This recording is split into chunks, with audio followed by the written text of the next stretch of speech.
girlfriend. No, just kidding. Oh, yeah, I saw. I saw the live thing pop up right afterwards. So wait, are we actually live now? We are live now. Oh, okay. Hey everybody, GameHounds podcast. It's Edie and Nick, and I'm fucking with Nick. So how's things? How's your new year? New 2022. We have hit it. We managed to almost all survive. Well, I think all of us that watch it have survived. So there was a moment in December Yeah. when like last week, I was thinking last week of December, not last week. Uh-huh. Like, oh my God, I can't believe it's gonna be 2023 already. Like, where did the time go? We just skipped over so much. And then I thought, no, wait, that's It's not right. 2022. It's 2022. And I just realized like the early 2020s is just like a blur. Yeah. Right? 2020 on from 2020 to 2023 is basically 1 year. This is the lost year. It really lost 2 years, really. Mhm. And it's not gonna get any better. Man, do you know what your positivity rate is in your county? I know For what ours is. Actually, I haven't I checked it in a don't couple of know. days. Holy shit. Oh my God. COVID is running through here. I'm looking it up because I haven't looked it up in the last couple of days. But yeah, it's all kinds of bad. All right, we'll share this together of what COVID looks like here in the Bay Area, or at least in my county. I live in the county, Contra Costa. So let's see. Oh my God, there are 20,000 active cases. Hmm. A week and a half ago, that was 2,000. There are Really? now 19,000 cases. Holy shit! All right, Ooh. so yeah, you can Oh, see what you our can numbers. see that spike. Yep, there it is right there. Oh, all kinds of bad. All kinds of bad. But let's see. Let's see what our positivity rate is. Oh, you unvaccinated fuckers. And let's see. Where is Holy shit, 172 people in the hospital. It was 20 a week ago. That's a lot. That's a 20 lot. 20 in ICU is not as bad as it No, we was have about before. 200 ICU beds in the county, but still 22 is not bad for ICU, but still this was 20 and this was 7 Yeah, a yeah. week ago. You can see right there. But the one I'm looking for is right down. This is not looking really good. Yeah, new Let's see. tests. 19.9%. We have 20%, one in every, and this is just the people that have reported to the county.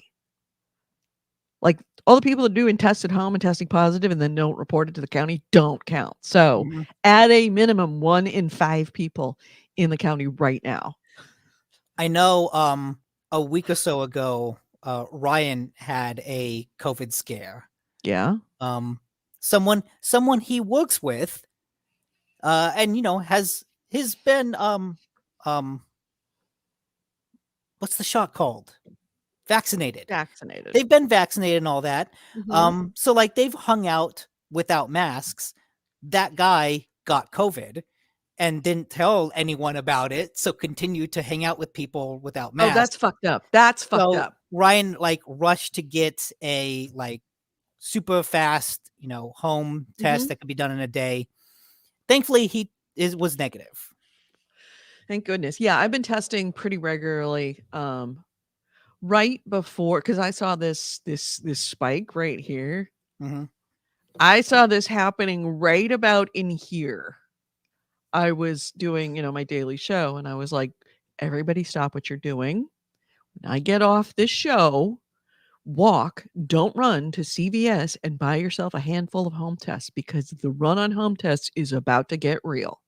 And it did. Obviously, you can't find a home test, but I have a little home stock of home tests, and I've been testing on a whenever, like, after New Year's, because I was with my family down in the ranch, and everybody there is back. Well, one guy, the caretaker, is not vaccinated, but I only met him outside. I stayed back from him, didn't hang out. But yeah, I've been testing. And so yeah, this week my boss, I was supposed to be back in the office on last Monday, but then my boss texted me on Sunday to tell me that she was sick and then has subsequently tested positive for COVID. And she's vaccinated, she's boosted. It's a whole nine. She's boosted, but she got boosted fairly recently. She was still sick from the, like the reaction to the boosting, and then she came down with COVID. So the booster kind of wasn't really, hadn't had enough time to Yeah, to become kick really in. efficient. But my brother, who is the crazy brother who's unvaccinated, came down with COVID. So he called me 2 days ago, telling me that he had gone to Texas for Christmas and New Year's, because that's exactly where you want to be when you're unvaccinated, is out drinking and having fun in Texas. And of course he came back positive. So yeah. You've got Goalie in the chat. He goes, everybody's getting it. Yeah, everybody's getting it now. I think I'm gonna be one of the few that As do far as I not come down know, with I have COVID. not got it. I have I not haven't gotten it as done far a as I home know. test, but as far as I know. But I pretty well stay home. Like I haven't been to a store in Oh, really? 5 months. Like, I still regularly go to the store and do shopping for stuff. I have not Got me. gone to a movie theater since Spider-Man, though. Oh, yeah. No, I have all my groceries delivered. I have had my groceries delivered for about 5 months. Well, Oh, since wow. Kevin passed away. So yeah, about 5 months. Yeah, I have yet to be to a supermarket. Yesterday, I went into the FedEx store because I needed one of these to mail something out. And I walked in, got the stuff, walked out. That's the Didn't most even I've pay been. for it. Just walked in, Well, grabbed it, and walked you out. don't pay for it. It's just a FedEx envelope. You don't pay for it. Really? These things, Yeah. they're free. Oh, The FedEx mailing envelopes? okay. Whenever I've mailed something, I always like use one of those, put something in it, and then ship it, Well, like at the yeah, but same place. I don't So have to pay for that. No, I just I assumed didn't that wanna they've do charged me that. for it. No, I've got something I bought for Iceland, and I wanna return it because didn't fit. Ah, Pair of pants. So, have to ship it back. So, I printed on my printer the return label. I just had to stick it in a bag because I couldn't really put it back. And the box it came was a lot. It was a big box, and there were a lot of things in it. And I've since broken it down. It's long gone. yeah. So I just got an envelope and just shoved the pants in there and then sent them out. Cool. So, Well, in better news for the new year, Blood Reaper in the chat says that it was his birthday last week. hey, happy birthday! Another Christmas Yeah, baby. Well, happy almost, birthday! It's sort of. it's New Year's the baby. the winter area is like GameHounds birthdays, because your birthday was in December. His was apparently like first week of January. Mine is next week, second week of January. Oh, I didn't realize yours is next So week. Happy yeah, birthday. the 13th. Almost on a And Friday. Goalie's March, I want to say. Goalie, are you March? Yeah. Yeah, GameHounds has all the birthdays in the Well, very wintry early part of the year. and my house guest, the one that's living in the in-law apartment below me, Mhm. his birthday is my birthday. It's one of the few people I know that Oh. actually has the same birthday as me. Cool. So, Yeah. happy birthday, Blood Reaper. I hope Yeah. it was That's good. right. Dave's April. Cool. So he's the outlier. So, Jason Rapids is I guess I got to set up a show, huh? I forgot about the audio show. Oh yeah, this is all just video. Yeah. So let's see.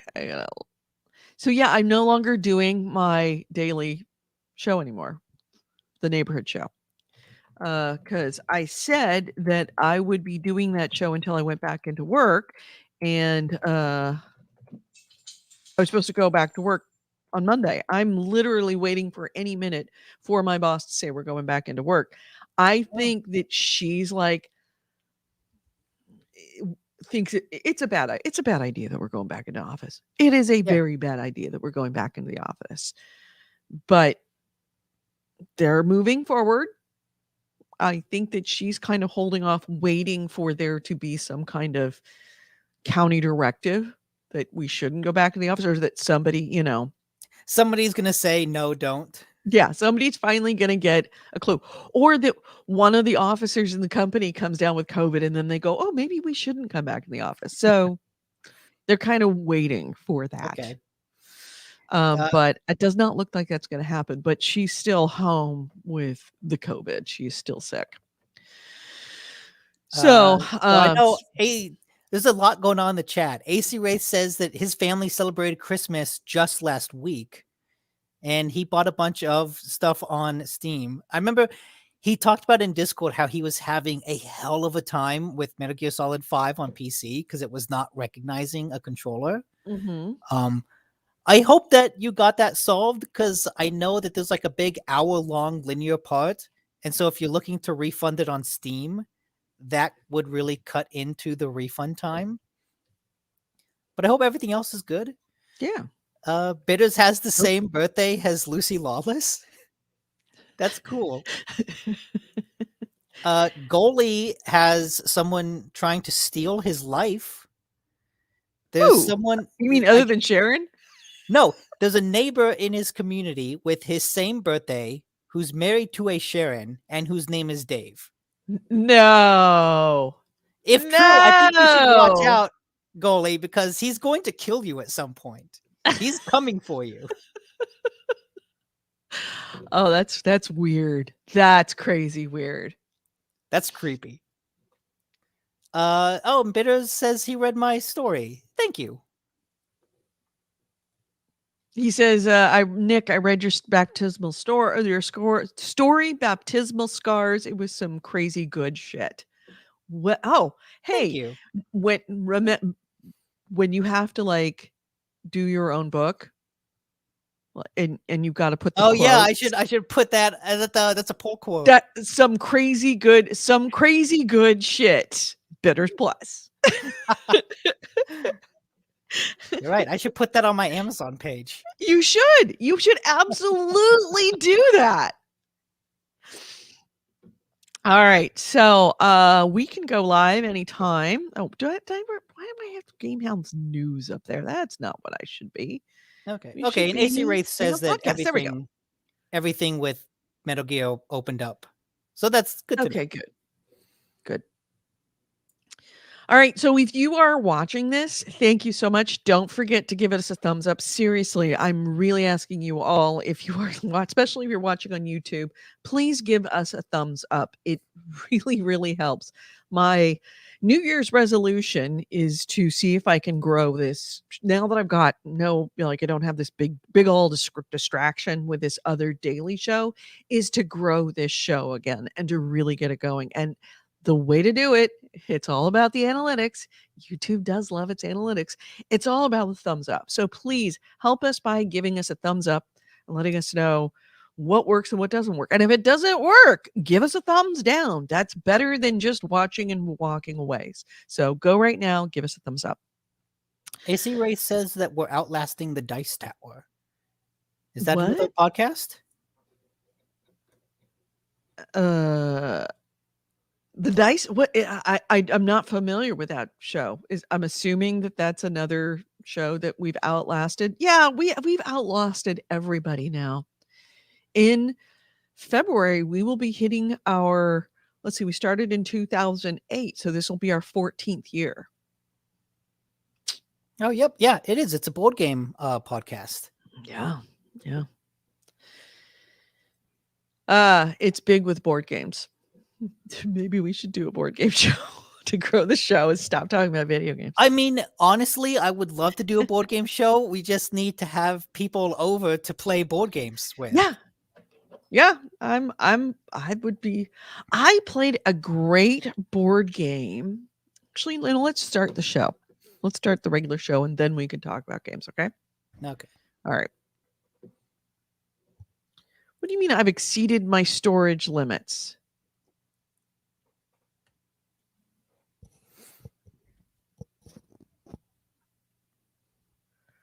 Something ain't right. I have unlimited storage. All right, looks like we're not do an audio show. Aw. Because it says I have 45 minutes of live broadcasting. No, no, no, no, no, no, no, no, no, no, no, no, no, no, no, no. So I have to go on and figure out what's going on with GameHounds. Because GameHounds has unlimited. I am unlimited. Okay, that has me concerned. So, yeah, let's start the show. Welcome to GameHounds. We're just gonna do this audio and we'll download the video. Or do video, download the audio later. All right. So, yeah, let's talk about games what games we're playing. And since I already mentioned a board game, I have to look this up because I wrote it down and I totally forgot I played this board game.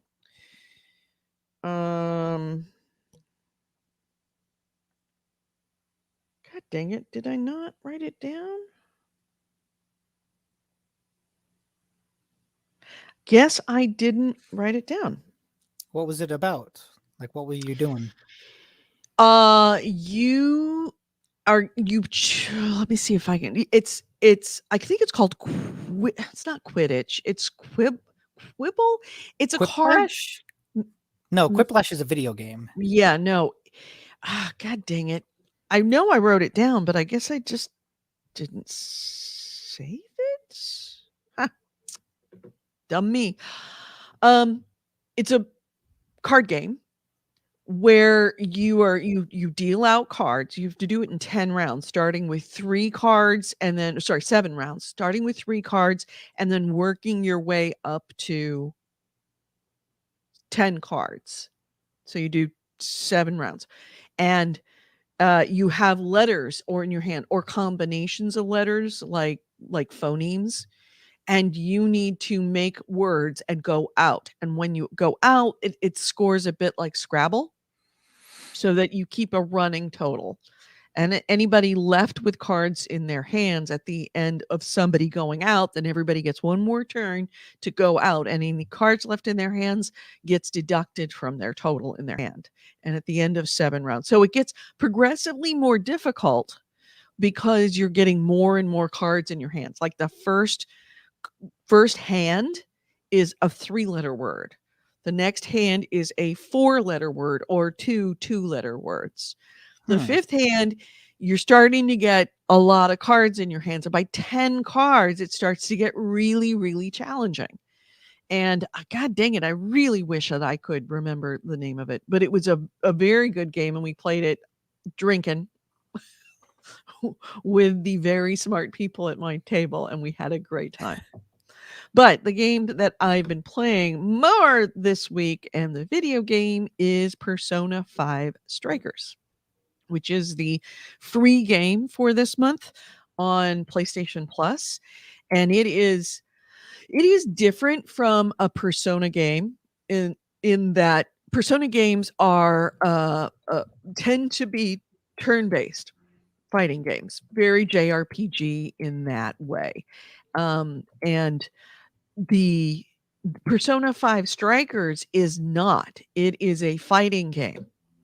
And it is but it still maintains all of the same feel that a Persona game does. It still has the story, it still has the same characters, but the fights are significantly different in that you are actually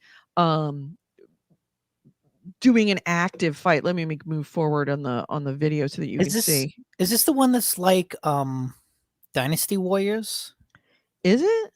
Well, it's like you're kind of fighting hordes of things, like big masses of.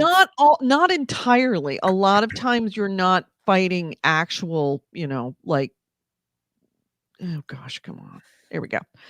A lot of times you are doing horde fighting, but you are also sometimes fighting bosses, which will bring up their own small mobs that go with them in waves. But at the same time, you're also fighting those bigger ones. So it becomes a lot of fun. It's a lot of verticality in that you can jump up to areas like on top of light poles if you have the option. Um, lot of, I don't want to say button mashing, but there is an element of button mashing in that you've got combinations that you can throw.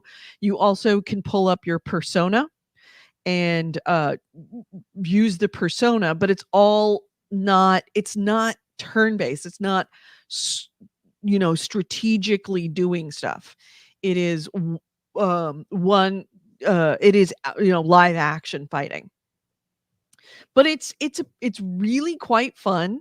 It still has obviously the same art style using color and primary colors and negative space. But it feels the same. The voice acting, honestly, the voice acting in this show in this game is so much better than so many other games. It's just crazy how good it is. Was there voice Um, acting in Persona 5? yeah, Okay. yeah, yeah. There's voice acting in Persona 5. Um, I assume it's the same people. It is the same people, and it is same kind of movement around the city. In fact, you're going to exactly the same places. The story is a little bit more progressed in that this is takes place after Persona 5. And this is kind of the summer vacation after Persona 5. So you still have you can see that there's a date involved. Things have to happen in a certain day. But you actually get to move out of Tokyo. You actually go on the road. There is a new character that is an AI that in the was it cognizant world.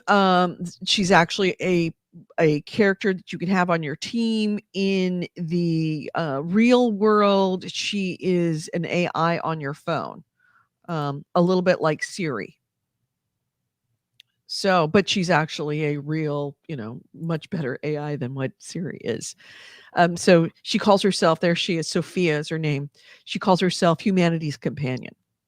There's also another product out there called Emma that everybody is using. And although I'm fairly early on in the story, because Persona is known for having a really, really long story, and you could tell this is very much that same situation. I'm getting the feeling that something to do with this Emma that all people have and all people are using has to do with this these events that are going on that the Phantom Thieves have to jump into and fix because they're the only ones that can. Is Sophia versus Emma gonna be like Siri versus Alexa? I think it very well may be. I think that there's a very high possibility that it's definitely going to have that element that Sophia is clearly learning about humanity and learning about humans um whilst we're playing this game. So I can tell that that's sort of what's happening. What's about to happen is that it's going to be a Sophia versus Emma in the end. I think. So At least you that's also my thought. you also said this is a sequel to Persona 5. Yes. Is there anything about the story so far that would constitute a spoiler for Persona 5? Because part of me wants to start playing this, but I have not played Persona 5. Honestly, I think that a lot of the story would be confusing if you didn't understand if you did a read through probably on Wikipedia or somewhere what the story was on Persona 5, you would definitely be able to play this game. There's no spoilers. Okay, so it's not so much. However, not understanding the world of Persona 5, this would Yeah. be very confusing as to Okay. what this is all about. Because, obviously, they keep referring to things that happened in the past and how Okay. what's happening now relates to what happened before.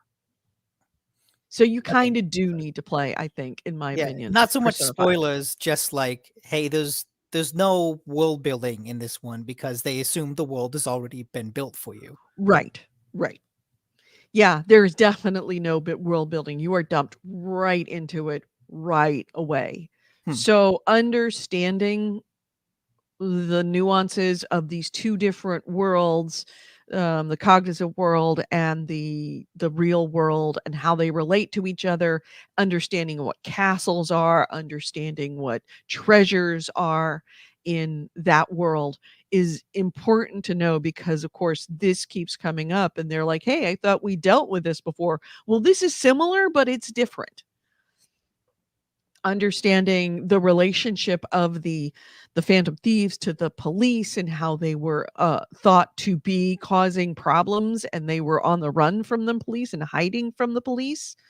Um, that's very much a thing that you need to kind of know their relationship to the police in order to make this happen. And it's kind of interesting in this game in that it's not entirely just this live action play. Occasionally you get the camera switches to something so it looks platformish. Huh. And which is really cool. Also, the other thing you need to understand, like the Velvet Room. If you don't understand what the Velvet Room is and having to fuse your personas, yeah, you're gonna be lost right off Sounds the like bat. some sexy stuff goes on in the Velvet Room.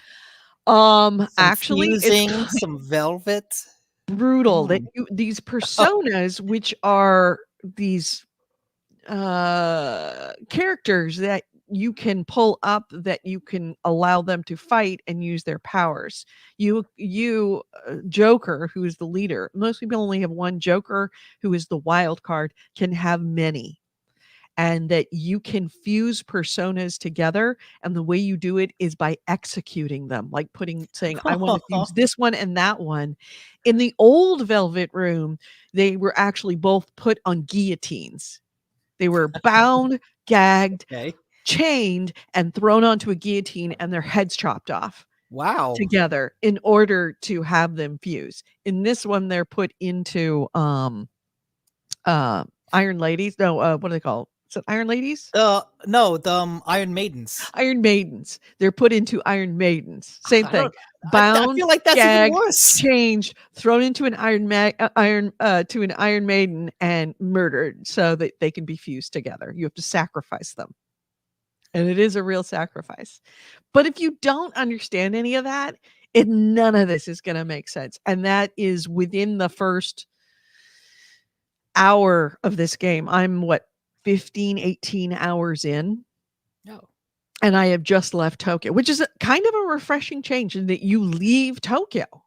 In the old game, you are just going around Tokyo. You're going to high school. You're going to different parts of Tokyo, the shopping areas of Tokyo. You spend the first good 10 hours in Tokyo, and then you go on the road and you're on your way to Kyoto, I think it is, in an RV with all of your friends. So it's kind of neat that you get a change of scenery. And there's other elements of it, like there's cooking elements now that you can collect recipes and actually cook these things. So yeah, it's fun. It's definitely fun, and I'm definitely enjoying it, and it's putting me right back into it made me fall in love with Persona all over again. So if you were a big Persona fan, I think that the change in the gameplay doesn't necessarily put you off too much. I prefer to have the slow play in order to be very strategic in how I throw my spells, to use my persona, to do my attacks, to work with my teammates. This one, it's a little bit more difficult if you're used to that kind of play, because it is a lot of chaining attacks together. Square, square, square, square, circle, triangle. A lot of times I'm frequently like, as a fight is happening, like, what should I do here? What can I do here? And there's kind of no good way to freeze the game other than to pull up your persona and then go, okay, what can I do here? So I'm intentionally kind of freezing the game and trying to think through what my next strategy might be. I know my issue with any button combo fighting game is that I find a combo that works well and I just use it spam it over and over again. Yeah. It's definitely, I've had it for the first let's see, I'm 18 hours, 15 hours, and for the first good 12 hours, 13 hours, I was playing it on normal, and then I got to a boss fight and realized, yeah, I'm not doing so well. I need to, so I popped it down to easy. And you can pop it down to easy at any time. It does have the same limitations that Persona has, in that sometimes the wait to get to a place where you can save can be an hour or more because you're going Oh, through really? storyline. Yeah. And I have lost quite a lot of progress because I did not save when I should have. Ah, And if you don't save and you get to a point where you're fighting a persona you can't beat and you want to back out, you can't back out of the fight. You can either start the game, you can go back to the checkpoint, or so it only has save points. You can't just save anywhere. yeah, there are points where you can save. Oh wow, that's old school JRPG. Yeah, yeah, it's a little bit annoying that way. They're not that few and far between, but they become an issue when you're going through the dialogue on the story, like the exploration of the new area. I went into I forget the name of the city, the second city you go to. I went into that city and I uh forgot that, I needed to save. I kind of wanted to save and go to bed. And because I'd gone into the new city, there was all of this story that went through, and it's like story point to story point to story point, and it's like dialogue, dialogue, dialogue, dialogue, switch scene, dialogue, dialogue, dialogue, run around the city and gather information, dialogue, dialogue, dialogue, and then finally you can get into your base of operations, which at that point is your RV, and then you can save. So it was probably a good 45 minutes to, yeah, it was probably more like an hour to an hour and a half before I could save because I had so much story to go through. But you kind of have to think ahead that way. That was the same way with Persona 5. You had to, it would ask you, it's like, hey, you're about to leave. Do you want to do that? It's like, if you say yes, it's their way of saying, hey, you're in for an hour and a half of clicking through story and you can't save. Yeah, you better make So sure you have the you're time. warned. If you Oh, say yes, you've consented to putting yourself through this.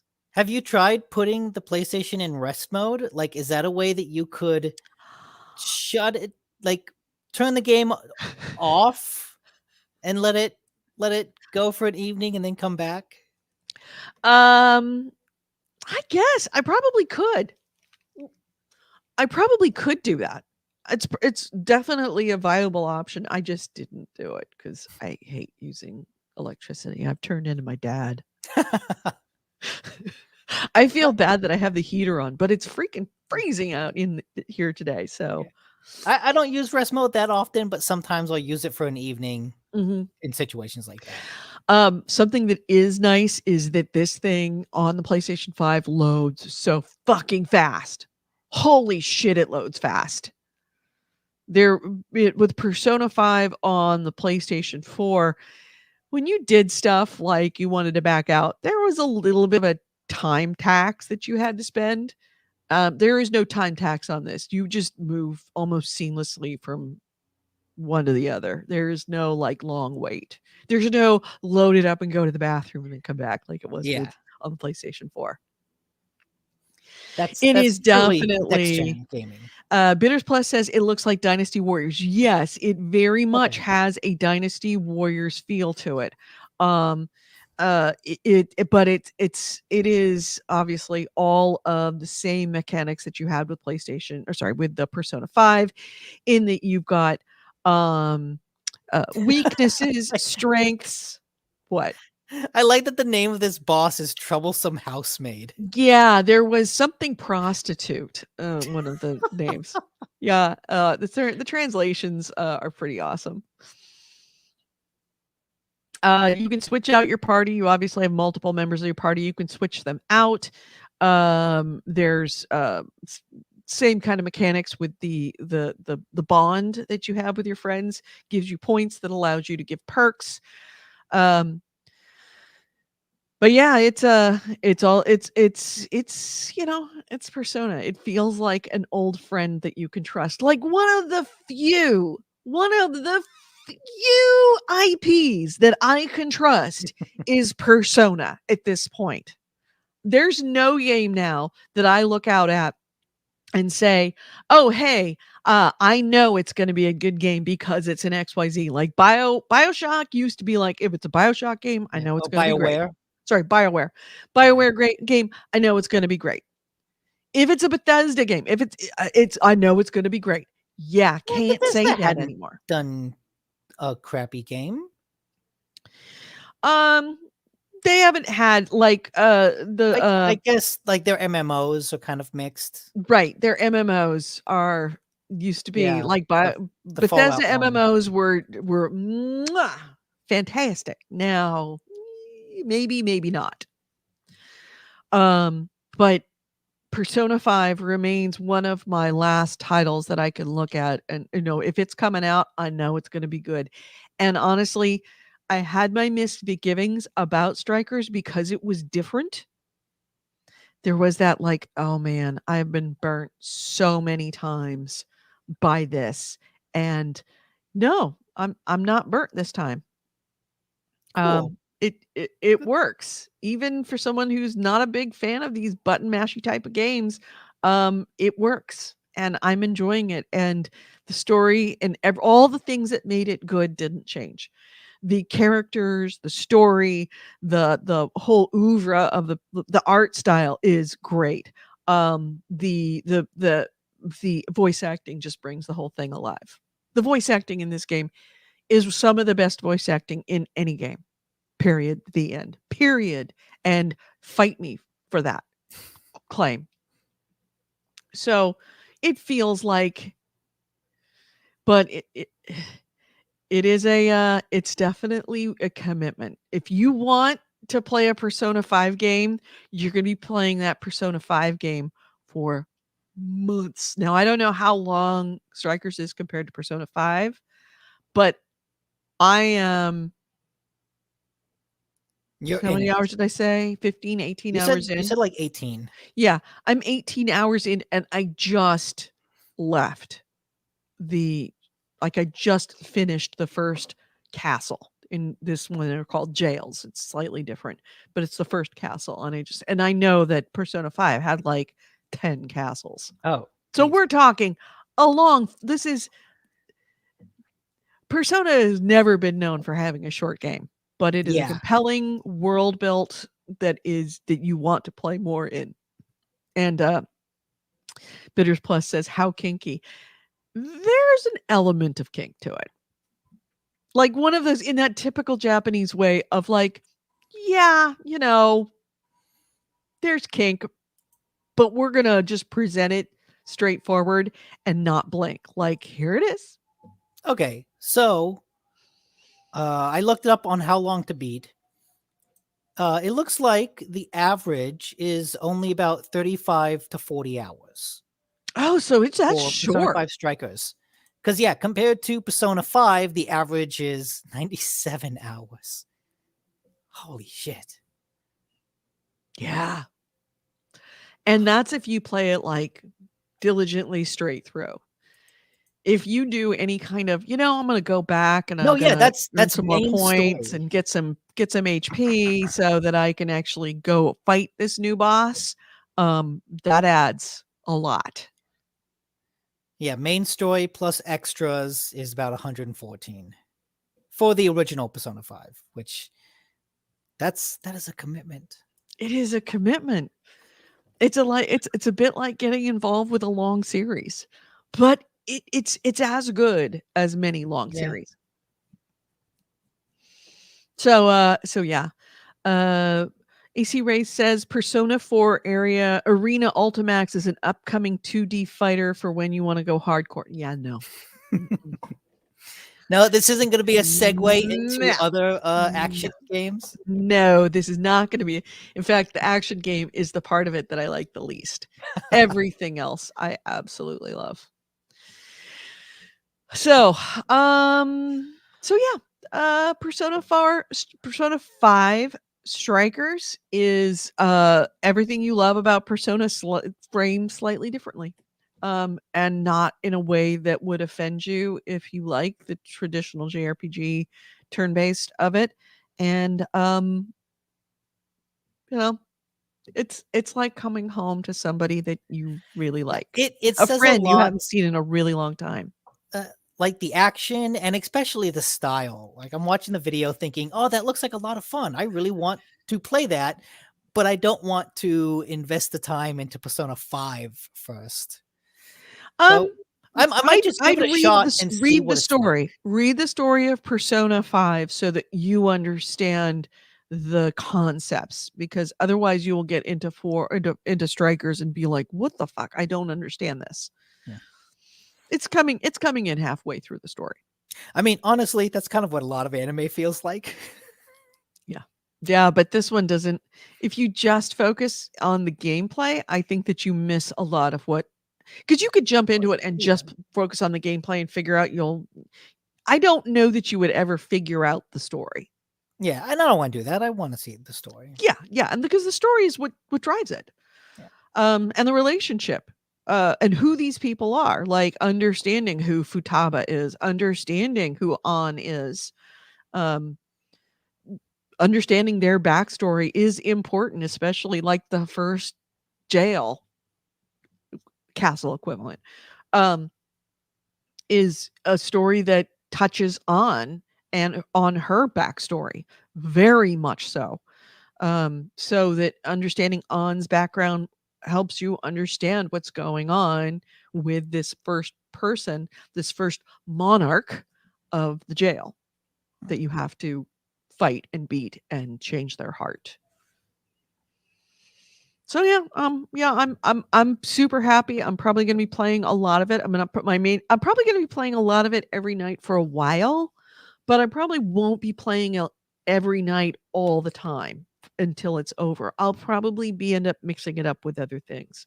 But it's good to have that there and to put in, an hour or two Yeah, every just to have once in a that while. solid base that you can always go back Have to. that solid base you can always come back to. And if you forget how to play, if it's been, a week or two and you're out of practice, you can pop it down to easy and it just cruises through. Yeah. So, yeah, Uh, that's the only game that I've really played this week, and I'm really glad that I downloaded. It is free. It is a PlayStation 4 PS Plus game that you can play on the PS5, and it's big thumbs up. I know in the past 2 weeks we have played something, but I feel like I want to get back to that in a bit. What did we play? We'll revisit it. Oh, yes. All right. But before then, I finished Deathloop this past week. So this was the game where you are stuck in a time loop, and there are eight visionaries on this. You wake up on this hedonistic island stuck in a time loop. And it's hedonistic because everyone can kind of do whatever they want and there's no consequences because if they die, they just come back the next day. The people that created this island are called visionaries. And you've realized if you kill all 8 visionaries within a single loop, you can break the loop. Well, at least you think that's what you can do. And so that's what you set out to do. A lot of the game is involved kind of a puzzle solving exploration where you have to find clues and find ways to manipulate the loop in order to get the visionaries in the same places. Because when you start the game, they're all spread out over the island at different points in the day. And so you can't ever kill them all in one loop because in the morning, there's 2 people that you have to choose to go deal with. If you go deal with one, you don't deal with the other, which means they survive.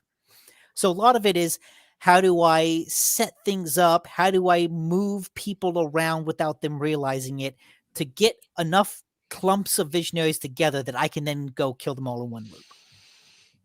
Manipulating circumstances so that they're all together at one spot so that you can kill them in one day. Yes.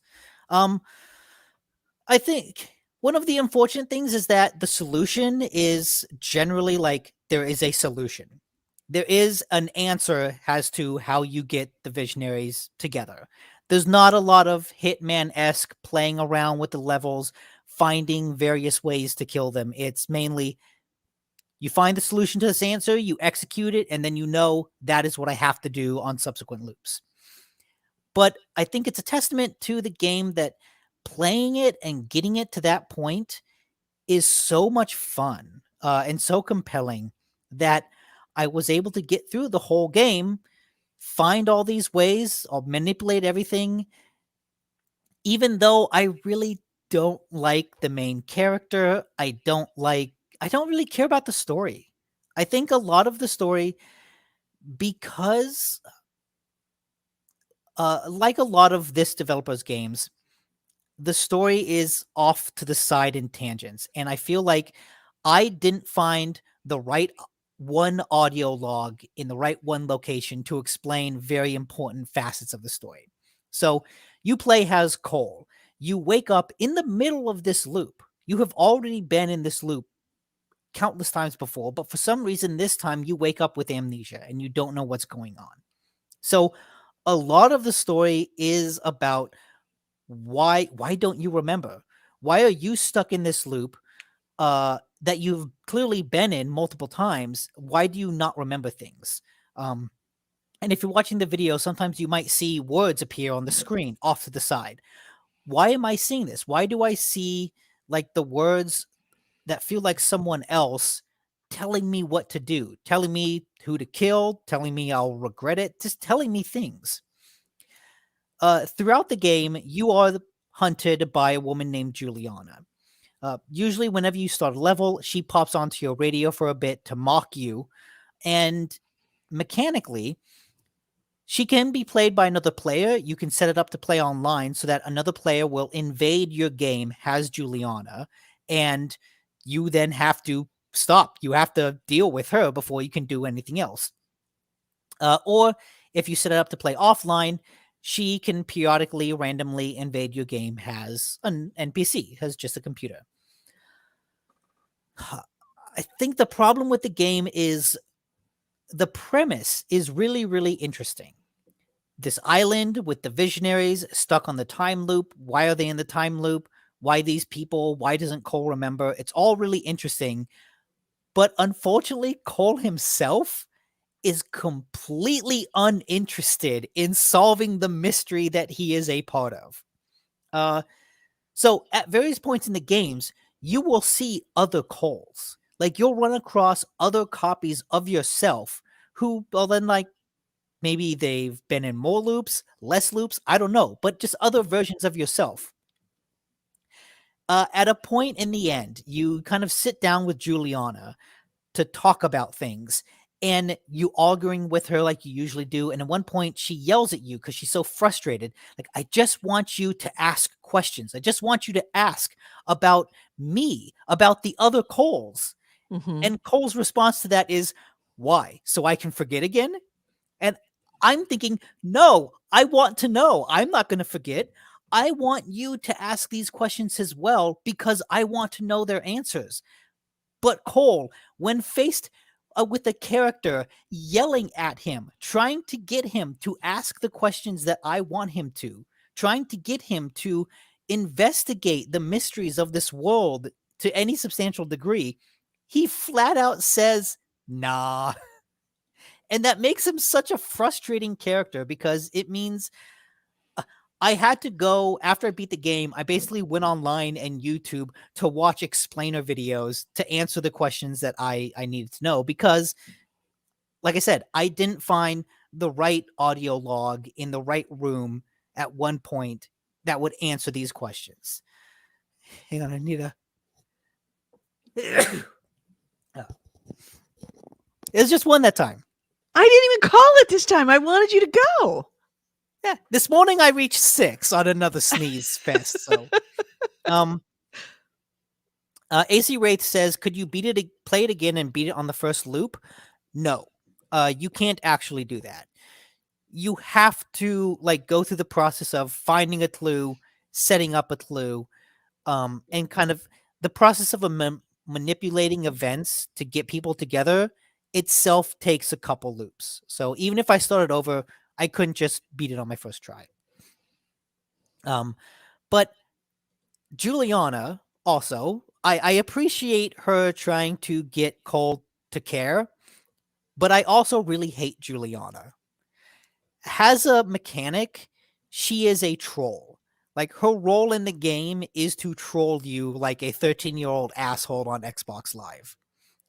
She invades your game, and when she does, you need to stop everything to deal with her because she can be really, really strong.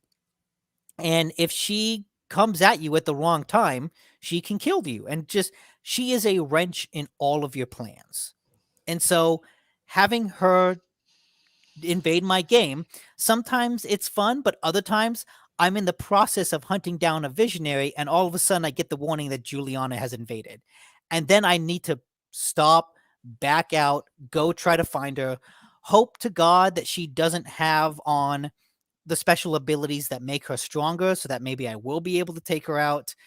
And it's kind of frustrating dealing with her. And at the start of every level, when you do talk with her, she is very trolly. She just mocks you mercilessly. And I think the developers want you to have like, they want that back and forth to come off as charming and appealing, you know, like a married, the bitter, not bittering, the bickering, like the clever bickering of a married couple, like a really witty married couple, something like that. But it just comes off like a troll on Xbox Live shouting at you for not playing the game right. And so, even though I like that Juliana cares about the story more than Cole does, I also don't like Juliana because she's just kind of an asshole throughout the game. And so, all that coupled with the difficulty in finding the right audio logs to explain the lore, a lot of the narrative and a lot of the interesting premise of the game kind of falls flat for me. But normally I play games for the story, and so to have the story and the characters and basically everything lore-wise fall so flat, but to still have a genuinely fun time playing the game, I think says a lot about the strengths of the gameplay itself and the strengths of finding ways to manipulate the world. All of it works so well that I wanted to keep playing even though I kind of hated everything about the world. Mm-hmm. Well, I'm glad that you're not hating it despite all of its things Yeah, you yeah. don't like. Like I said, I guess I don't hate So everything about the world. you said That's you so finished it? strong. Yes, I did. Okay. Yeah, hate is maybe a strong word. Like I said, all the narrative stuff, everything that involves like the written word, characters, lore, backstory, all of it just fell flat for me. None of it really clicked with me. It didn't work. I wasn't interested in it. I was interested in the game from the purely mechanics point of view, the gameplay. So, is the end how many hours was it? It wasn't that long. Like I beat it over the course of 2 weeks. Okay. Was the ending worth it? No, Okay. the ending is nothing. It's a nothing burger of an ending. Really? Oh, I hate that. Hate that. Like So one thing I can say about Persona games is the ending is definitely worth it. yeah, the Always. good ending just raises more questions than it answers, and it's just incredibly confusing. The bad ending honestly seems like the good ending, and then there's a secret ending that is just even more of nothing. So yeah, even the ending, all of it just falls flat. Where I thought at least the journey was fun because the destination was just nothing. Right. So we have an answer on Spreaker. Oh, yeah. Why? So they have discontinued our plan. Oh, So I that's went a on to little Spreaker, shitty. and we have 866 hours of shows on Spreaker, and they said our used audio storage is 17,718% over what we're Well, allowed to have. when you give people unlimited, Yeah, well, they we use we it. had unlimited, and yeah, they discontinued it. So I'm either gonna have to spend a lot more money or find another solution. So it looks like I am going to have to find another solution. Yeah, buy Spreaker. Sorry. Bye. Yeah, because in order to host our show, because we've been going for so long, since the early days of Spreaker, which is now owned by iHeartRadio, and that's probably why it was Mm. discontinued. That in order to do that, I will have to spend $86 a month. Yeah. Yeah. Yeah, and It'll add up. they're gonna be give me a discount, 50% discount the first year.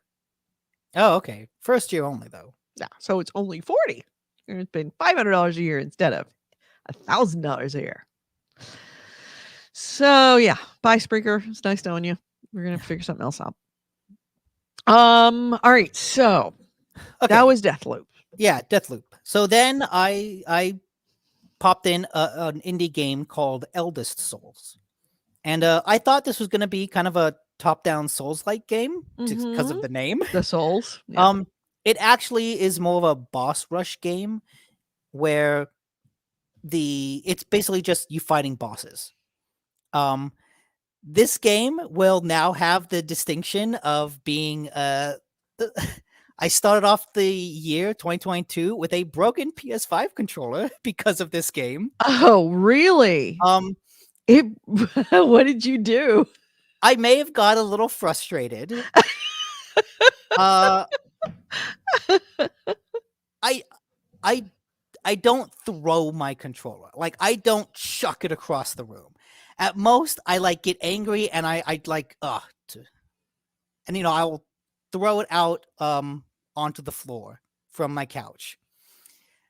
In doing that at some point, oh, there's only one button on the controller that doesn't work, and it's down on the D-pad. Everything else works fine. The Mhm. haptic triggers all work fine. Every other button works fine. The controller is perfect, except down on the D-pad doesn't register an input for some reason. So the reason this game is so frustrating is it's a top-down action game. You basically just have one attack, which is the square button. It's a light attack. That attack by itself deals a pittance of damage to these bosses. Mhm. But if you hold that, you'll charge up something called Bloodlust. And then when you attack them, when you charge it up all the way and you enter Bloodlust mode, um, you'll have like 5 seconds of Bloodlust where you do double damage. And that's actually fairly decent. That's a good base level of damage. So you kind of always want to enter this Bloodlust mode. What's interesting is when you're in this mode and you attack the boss, you will then recover a little bit of health as you do it. Mhm. So it's a cool system of, oh no, I got hurt. I need a charge, enter this Bloodlust, attack the guy a couple times, get some health back. So it's a cool way of, you know, giving you health while at the same time offering like no potions. Mhm. When you're in Bloodlust, you can either just attack and get double damage until it runs out, or you can hit triangle to do a bloodshot attack that is sort of a big attack. Deals a lot of damage. It's very strong. So you're all doing this with just a couple buttons. You have your light attack, you have the charged light attack, and then you have the bloodshot attack at the end. What that means though is because you are always charging up your light attack to enter the bloodlust mode, you're always kind of pausing in the middle of combat. And as best as I can tell, you can't dodge while charging that up. It's a little iffy because, you're using the same thumb for the face buttons. But I was never able to, at least it didn't feel like I was able to dodge while charging. That gets into a little bit of trouble because the enemy has a lot of attacks that affect areas. They do a lot of area of denial effects. They may have a sweeping attack that goes across. They may have a charge attack that covers the whole arena. They may have just a general area of effect spell that affects a big chunk of the arena. So you always have to stay mobile. Staying mobile is really important. You need to be able to move out of the way of these attacks. But because you're always charging your light attack to get a decent amount of damage, you're locking yourself in place. So the basics of combat get into a really frustrating loop of I need a charge, oh, but I need a dodge. I need a charge, oh, but I can't do that. I need a charge, oh, but I can't do that. Like, I always felt like I was trying to meet the game at its level. I was trying to play it like I thought it wanted me to, but then it kept telling me not to. It kept forcing me not to play it like I thought I should. Uh, the way it handles dodging is similarly frustrating in that you can dodge 3 times and then you have to wait for things to recharge. So between having to wait for my dodge ability to recharge, having this attack that constantly requires me to lock myself down and charge it up, there's the enemies use a lot of attacks that cover a lot of area that force you to be mobile, but then the limitations placed on dodging and attacking mean I'm constantly not mobile. And so it just always felt like I'm in the middle of these fights with lead on my feet and one hand tied behind my back. I'm in a fight that requires me to move around a lot, but I've got weights on my hands, weights on my feet, and I hate that feeling with games when you just yes, feel like you can't move. it's so frustrating. And there's a lot of neat systems here. I think the bosses themselves and the patterns that they go into and the attacks that they do are interesting. I think the art is interesting. I think the world is pretty interesting. I think the bosses themselves are potentially really, really fun. It's just that the game then places these huge weights on you mechanically, these limitations on you that really hamper it, I think, and really prevent it from feeling uh fun at all. And it reminds me of, people always talk about Dark Souls and how the From Software games are so difficult, but you really come to appreciate how forgiving and how friendly those games are to the player when you play a lesser imitation of them. Mhm. Because coming into thinking of those games after playing this one, I realized that those games always give you something to make you feel empowered. And even though they're hard, you'll die a lot, they manage that really fine line of like not feeling like the game is screwing me over. That fine line of being hard and challenging, but feeling fair. And this one ultimately doesn't feel fair. Because, like I said, it just feels like it's placing these artificial limitations on my character in order to make the game harder. I think the bosses would be plenty difficult and plenty challenging if I could dodge freely and attack freely. I think the game would be fun and challenging in that. But they just have to add in these limitations on dodging and your ability to fight that kind of suck all the fun challenge out of it. And instead, it just becomes a frustrating challenge. Yeah, that's a shame. Yeah. So you would not recommend? I would not recommend Eldest Souls. Yeah. Anything else? Yes, I played, thankfully, a great game called Goro Goa. It started life as an iPhone game, and you can definitely see that because it's very I think tap. did you play this before as an iPhone game? Because it's not the first time I've heard this. I've not played it before. It came out on iPhone years ago. Like, this is a fairly old game, but it just came to Game Pass this past week, which is why I played it. Um, Mhm. it's so hard to explain. Uh, Imagine the screen split into 4 quarters. So, there's a cross in the middle, and you've got top left, top right, bottom left, bottom right. Mhm. You'll have an image in one of those, and you could play a little movie. You can kind of pan to the left or pan to the right, and then depending on what you zoom in on, there'll be like a white spot, just like a spot where it looks like something is missing from the picture. If you then grab that square and drag it to another square, something in that picture will leave. Or more like, imagine a doorway, and you're looking through the doorway at a field. If you grab the rest of that pane and you drag it away, you'll drag the doorway, but the field will remain. And so all of a sudden, you've created two pictures from this one picture. And so Mhm. now you have to go into another square, look around, and you can find a place to put that field. So it's like you're taking elements of one picture, dragging them out of it, and then putting them into elements of another picture. But it does this with perspective, it does this with scale. At a certain point, you'll have a picture of a guy walking across a desert with the castle ramparts in the background. And it's like, okay, that's interesting. But then if you take other pictures, zoom in at the right angle, all of a sudden, what was a sun becomes part of a gear. And so now those ramparts become the teeth that move a gear and turn a picture 90 degrees. And then you zoom out and you have a picture that's rotated 90 degrees. And you can then zoom in and out with it in different areas.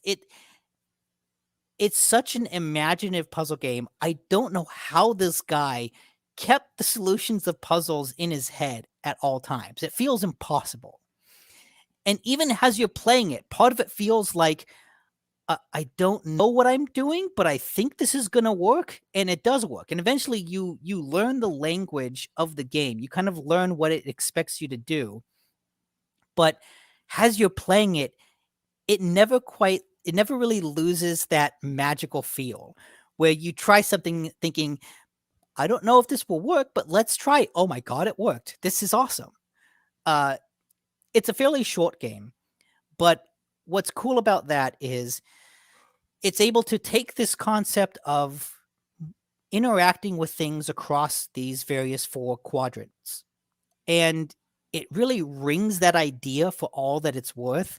It, like I said, it does some interesting things with perspective, with scale, with time, with rotations.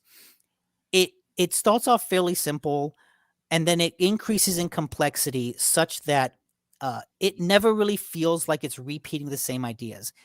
It it's constantly introducing new things to you.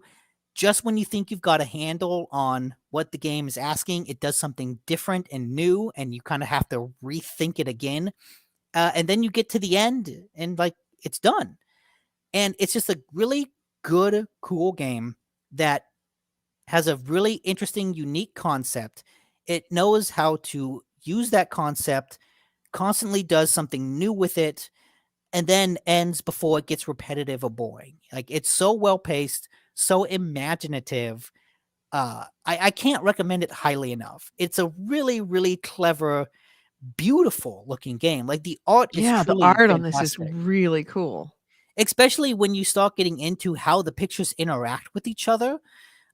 It's really, like I said, there's a magical quality to it, that even when you get to the solutions, part of it feels like I'm just guessing.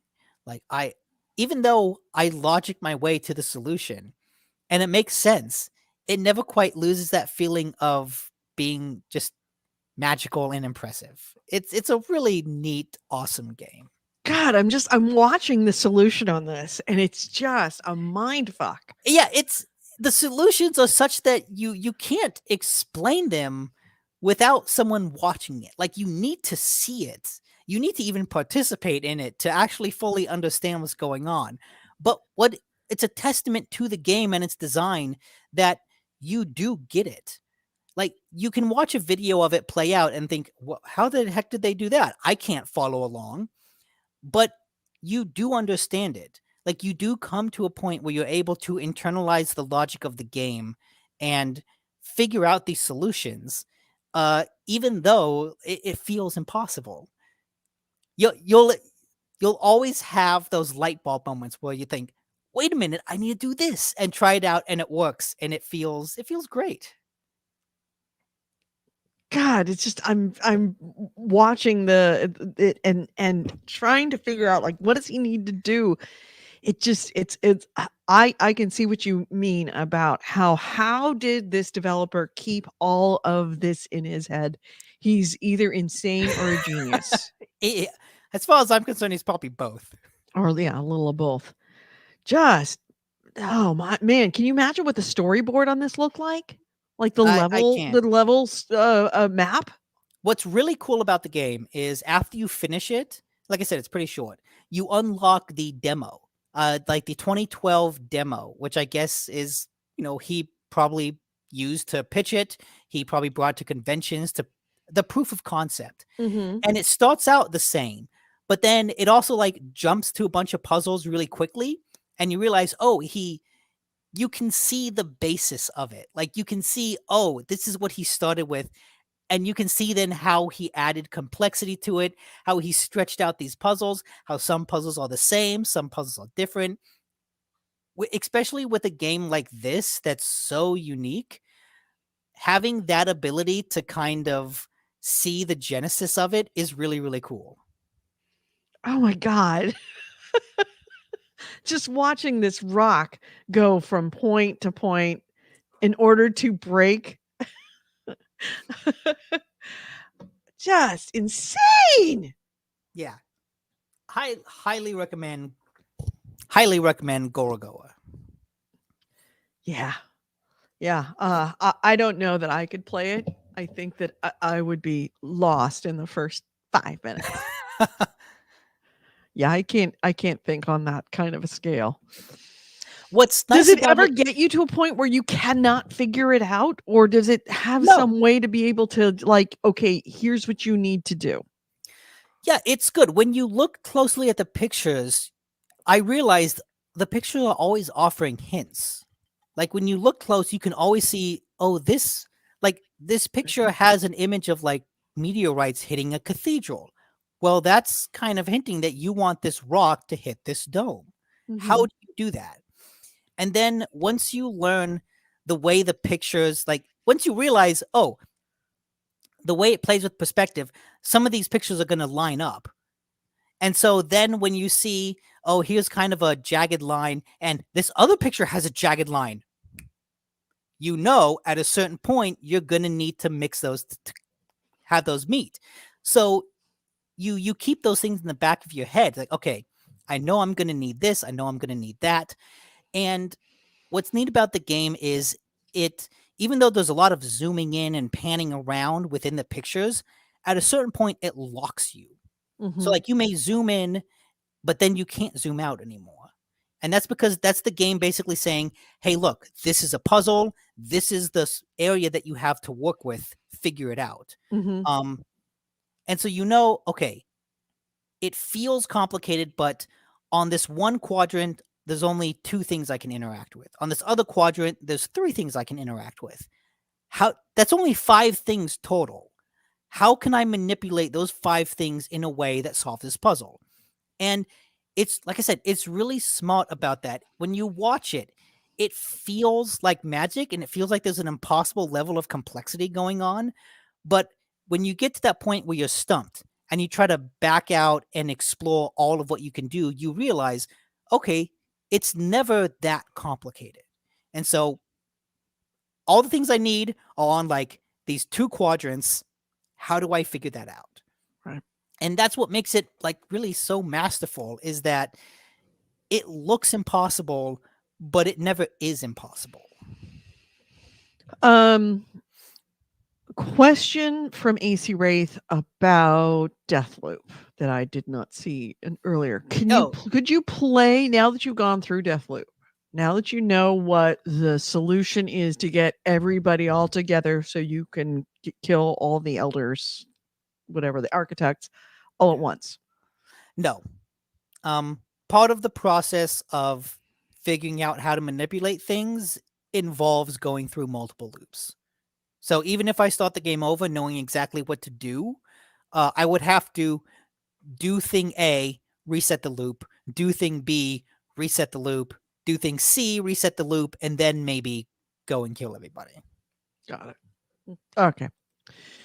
Oh, he said he saw it and already answered. Sorry about that. Yeah. All right. So, last game Yeah, last game is that a we need game to that talk about. we've been talking about it for a while. um, We played we- Warframe and we played it together. and I And it think took us a what's while to figure out how to get Nick on the audio, but it is up there on. Unfortunately, I named it Warfare because freaking PlayStation 5's presumptive oh, spelling. And I didn't see it until it was already live. And once you go live, you can't undo it. and I think what's funny is for the past like years, I know you've been really down on Warframe, and I've kept being really positive, like, oh, I played it when the PlayStation first came out. I had fun doing it. After playing it this time, I think you came away more positive and I came away more negative on the game. Oh yeah. Oh yeah, definitely. No question about that. Um I actually went back after you and I played Oh, you to did? grind. And you're you know what? I figured out that your argument one of your arguments when you left, it's like, "Ugh," you were so angry, was that you couldn't get where you needed to go to get the items that you needed in order to buy a archwing or whatever they're called, right? To be Mhm. able to make the components to build an archwing. And it's like, why do I have to go through point A to point B in order to get to point B to do it? Well, actually, it's right there. All you had to do is go in that town and the big gates. You just open up the gates and it goes right in. The what was I'm it? like, Plains of I don't know whatever it that. was. Yeah. What's funny, the part that kind of broke me is we went through this line of quests and it was pretty fun. I was enjoying just running through and killing things. But then we finished that line of quests and we got to the point where, what do you do next? Uh, there is no answer to that. Like that, who the fuck knows? What do you do next? Eh. Well, there were those other lines. There Well, was other quests we there needed were to go to. there We are still other haven't gone. there are other quest lines, but there are prerequisites to do those quests. And like there's no objective marker that says this is where the prerequisites are. You kind of just go, "Oh, that's the prerequisite. Talk to Bob on Neptune." Oh, okay. Like where's Bob on Neptune? I guess I just have to go find Bob. I have uh the quest we played basically gave us like a jetpack. Uh Right. Well, we it could didn't fly really give us a we jetpack. could We fly need to around go in get the you need to space. go make the jetpack. But then I tried a level that's like a big open world area level, and I failed that mission because I didn't have a jetpack that would make me able to cross things. So I thought, I want to be able to get my jetpack in a planet. In order to do that, you needed a special launcher. So, step one, get the special launcher. Okay, I go into the construction menu and I see what are the things I need. I need blah blah blah, and I need fish oil. Okay, how do I get fish oil? Well, thankfully, AC right there is to tell us you get it from fish. How do I get fish? Oh, you have to get a fishing line. How do I get a fishing line? Oh, you have to go to this plains of something and get a fish quest. Where's the fish quest? It's like 5 steps in order to get this. I just want to fucking craft this thing. Nick, Like it gets worse. It gets I worse. I I actually played and grinded out fish and the other component. oh so you, And it was multiple days of fishing oh my god. and grinding out that other component. But I got enough for me and for you Okay. so that I could give it to you so we could do the quest. Can you transfer items? Is that So actually a wait, thing? wait. Oh So I god. have the components and it says you don't have the proper blueprint. I was like, Oh. okay, well, where's the blueprint? Well, you got to go to your dojo and get the blueprint. I'm like, fine. So I went to my dojo to get the blueprint. in order to construct the blueprint, Jesus. you need a bunch of other stuff. Oh my God. You gotta go somewhere else to go grind a bunch of shit to make the blueprint so that he can use all this stuff that I've been grinding for 3 days. Or 5 days, actually, is what I was grinding. Yeah. So that makes me pull my hair out. And I know AC Wraith has said in Discord that basically the way to play Warframe is to just jump into missions and play. To like not play with a goal in mind. But that's not what I like to do personally. I like quests. I like objective markers. I thank God that Deathloop was super forgiving with like objective markers. You have a quest that says like go to your house. I don't know where my house is, but there's a little marker on the screen that points me exactly to where I got to go. I like having objectives in game. I've never been the kind of person that can play Minecraft and enjoy that for its openness. Like I need a goal. I need the game to tell me to do something. And so when I see a bunch of quests, my first instinct is I want to do those quests. Mhm. And to have the game then put up roadblocks that allow me to do those quests feels really frustrating because I can't play it the way I feel like I want to. Oh, AC Wraith just gave you another gut punch. Yeah. You can't trade resources. Oh, see, so all that grinding was for What's the nothing. point of having a dojo? What's the point of having a guild if I can't trade resources? And he also says, I'm looking a billion steps ahead, though. You're not ready yet. And like, well, just kill stuff and materials accumulates. Like, I get that, but I want a goal. I want to accumulate stuff with a point. I don't want to just accumulate stuff. I want to have like I said, a goal in mind, an objective. And to learn to live fishing. Honestly, I found fishing to be, once I figured out how to do it, I found fishing to be one of the more fun things in the game, which is saying something. Hey, I'm not saying it's a bad game. I'm saying it's a really, it's just, it's deep. It's deep. It is, and I think like AC Wraith described it as a wiki game, where it's like it's a game where you want a Wikipedia page open next to you to basically explain the things that the game doesn't explain. Mhm. But I've played games like that before.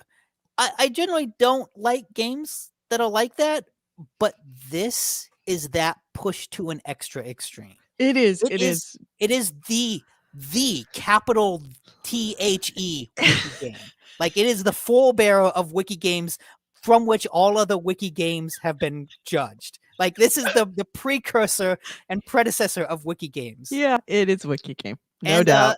And like I said, I enjoyed it when I was just going around and killing things. So I can see the appeal to that. Like when you say just go around and kill things, I know I will have a fun time doing that. Right. But I also know that there will always be that little bug in the back of my head that's like, yo, you should be doing X. Right. But I You can't. need to give me a reason to kill these things Like, beyond just go I want kill. to do X, but in order to do that, I got to do A, B, C, D, E, F, G, H, I, J, K, L, M.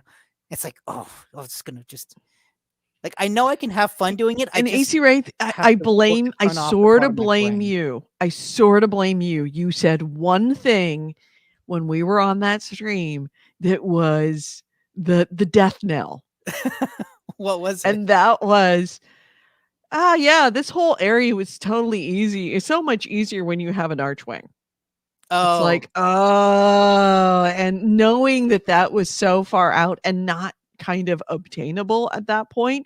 Now, every time I go to that fucking place, all it just makes me is angry that I don't have an archwing.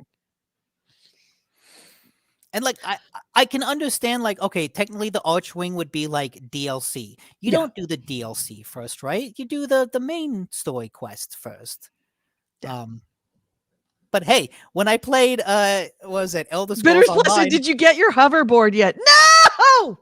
God! This is exactly why Nick hates this. It's because people are like, "Do you have your Archwing yet? Do you have your hoverboard yet? Hey, Did you get your espresso maker?" do you have No, this thing that sounds really cool? that sounds No, awesome. I don't. It will only take you 60 hours of grinding. 60 hours of grinding, and then just when you get that grind done, then you realize you have another 60 hours of grinding to Yeah. get what you want. I think what also kind of rubbed me the wrong way is I had played this before. Mhm. And so I had various different Warframe suits, I had various different guns, but I had played it enough that all of them were pretty much max level, which is level 30. So during the course of where we were playing it, I got my suit to max level. I got like 2 of my guns to max level, and I think my sword is the only thing that's not max. So my instinct then is I need a different suit. I need I can't play and not be leveling up something. That just feels like a waste of time. But then when I put on a new suit, it reset like everything to 0. And so all of a sudden I can't I can't augment the suit with as many abilities. The suit itself doesn't have as many abilities. My health is lower, my strength is lower, my shield is lower, everything is lower. And so the missions that I was doing before with the level 30 suit, I can't do those with the level 1 suit. And so the idea that oh, I've got to go Go back to back and 0, start start over. over. It's like, oh, Yeah. Yeah. Icy Ray says Archwings are hoverboards. Hoverboards kind of suck. Okay. it says Archwings are better. Archwings are, oh, sorry, I thought that said equals. Archwings are better than hoverboards. They suck, but it's so much fun when running away. Like I see the appeal of the game, and like I said, Yeah. I don't think it's a bad game with its action. I think the action is cool. I think there's a lot of stuff in there that's really neat, but like I said, and I said this about the UI. The UI is very busy. There's so much information on there. Oh, There's God. so much that it's telling you, and all of it is completely useless. I'm looking at the screen going, where do I want to go? And I've got like stats, I've got proper nouns, I've got level ranges, I've got all this information, and none of it is telling me what I need to know. Yeah, yeah. I feel that sometimes when I'm in my like the foundry and building stuff, it's like this is so confusing. You really do need a Warframe Sherpa to get you through this, Mhm. which means it's a wiki game. And I feel like this game has been out for like almost 10 years at this point, right? Mhm. It was on the PlayStation 4 at launch and it was playable before then. Mhm. How do you not have like a basic level of onboarding at this point? Well, it's because I don't think they're onboarding a lot of people. It's they're servicing their loyal customers, and arguably rightfully so. That's what's kept them going. That's what's kept them in business True. it's servicing the fans as opposed to fan service. Um, doing the right thing by their loyal players and giving them more so that they stay. The amount of if you think about it in any game, especially game this old, that the amount of effort that they will have and time and money that they will have to spend in order to get somebody new to start playing is so much more than what it would take to keep somebody who's already there playing. Bitters Plus is just being an asshole now. Bitters is saying, "Did you get the battle mech yet? Fuck you. I feel Fuck like you." there is no battle mech. That's just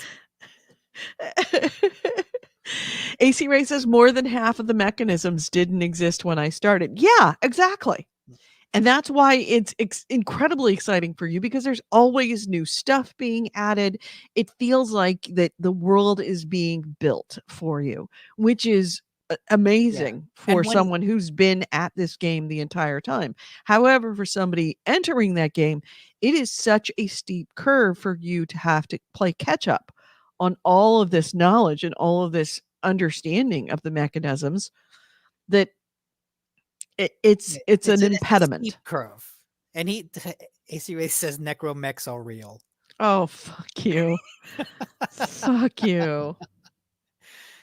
Oh my God. Well, Edie, I'll let you play this one, and I you don't you know can that I'll be show playing me. a lot. I mean, I've done a couple of I might try and go through because it's instructing me to go talk to somebody on some planet, and I forget why I want to talk to them, but I may go one night on my own. Mm. We'll see. Yeah, I may too. I don't know. Like I said, it's Bitter says, "Did you get your multiplayer crewed a UFO yet?" Isn't that the dojo? Because we do have a dojo. We are ahead on that one. we've at least got that. Yep. Neither of us made it. Didn't Andrew make that? I think it was Andrew and AC Wraith. Okay. AC Ray says also real.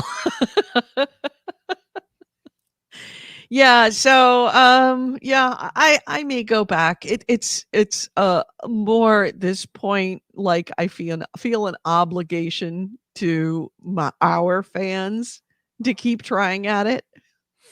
But You know, at this point, I feel like that's a yearly thing. I'll do a yearly check-in with Warframe to see yeah. see how much I can get into it. We have Andy Pandy in the chat room who says, "Do microtransactions affect what you can and can't do in playing Warframe?" Absolutely not. That's Yeah. one of the things that's great Really? about Warframe. I mean, I feel like it is a free to play game. So at a certain point, you have to invest some money into like buying a blueprint in order to build it, right? Well, it's money that you earned in game. I had enough money to be able to buy, in-game money that I earned by playing Okay, because I know to be able to do it. I know I have some premium currency in Warframe, but I have that because I put that money in there, 6-7 years ago. Yeah, I have some, and you gain some, but you can easily gain it. It is a thing about Warframe is that there are microtransactions, but they absolutely do not affect gameplay. At least that's what I was made to understand. AC Wraith wants to show off his, what was it, multiplayer crewed UFO ship. Okay, I am copying that link because I do want to see it. So, yeah, I'll probably, nights that I'm, bored and between K-dramas, I'll probably dip in and just kind of go play something. Okay, that's actually pretty cool. It's a you want to, so let's see if I can, well, why don't you share your screen? Okay. How do I do that? It's been a while since I did that. Under share, Google tab, pick the tab. Yeah, it is a bright purple ship. Oh. Called the Scrapped Bucket, spelled SKRAPBUKIT.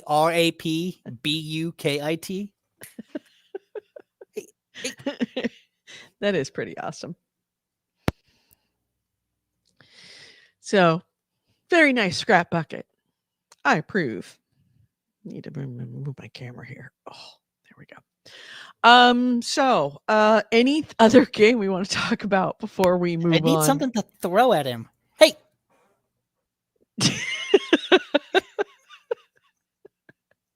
Diaper cat. Diaper cat be diaper cat. So, any other news or any other game you want to talk about before we hit the news? No, just plain whack a cat. All right, let's hit the news. You're listening to this is the GameHounds news, views, and commentary of the week in gaming.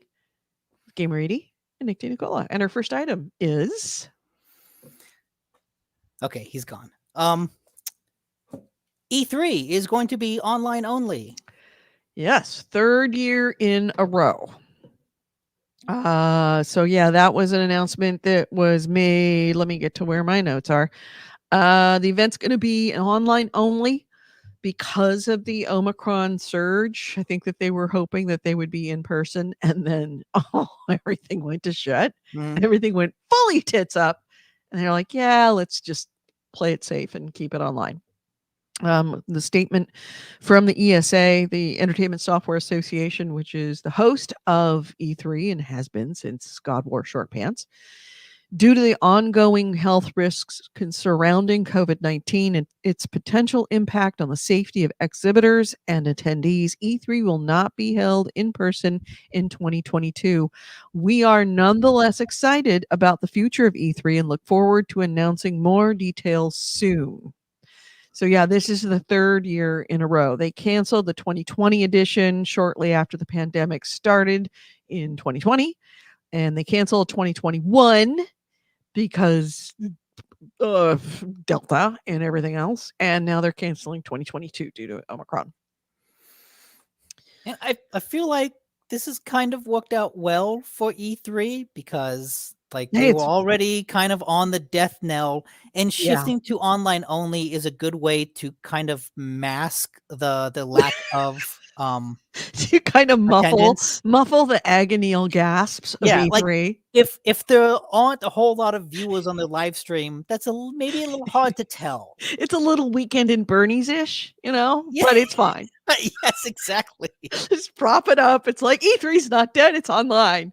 Yeah, Throw a pair of sunglasses on it and put it on a deck chair. we It's still got fine. tons of He's just announcements. sunny. Yeah, he'll be fine. He'll be fine next year. The finger on the string that goes like that.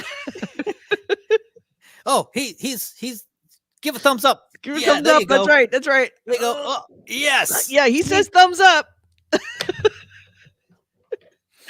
So yeah, E3, and I'm way okay about this for a couple of reasons. One being that E3 has needed to be online for a long time, and I think that this is very much driving home to the ESA that E3 is not as important a convention as they think it is. Number I mean, one, also with the first year, everyone has kind of already found their alternatives. right? Like at this point of there being 2 years, I think they canceled 2020 Hmm. and then online 2021.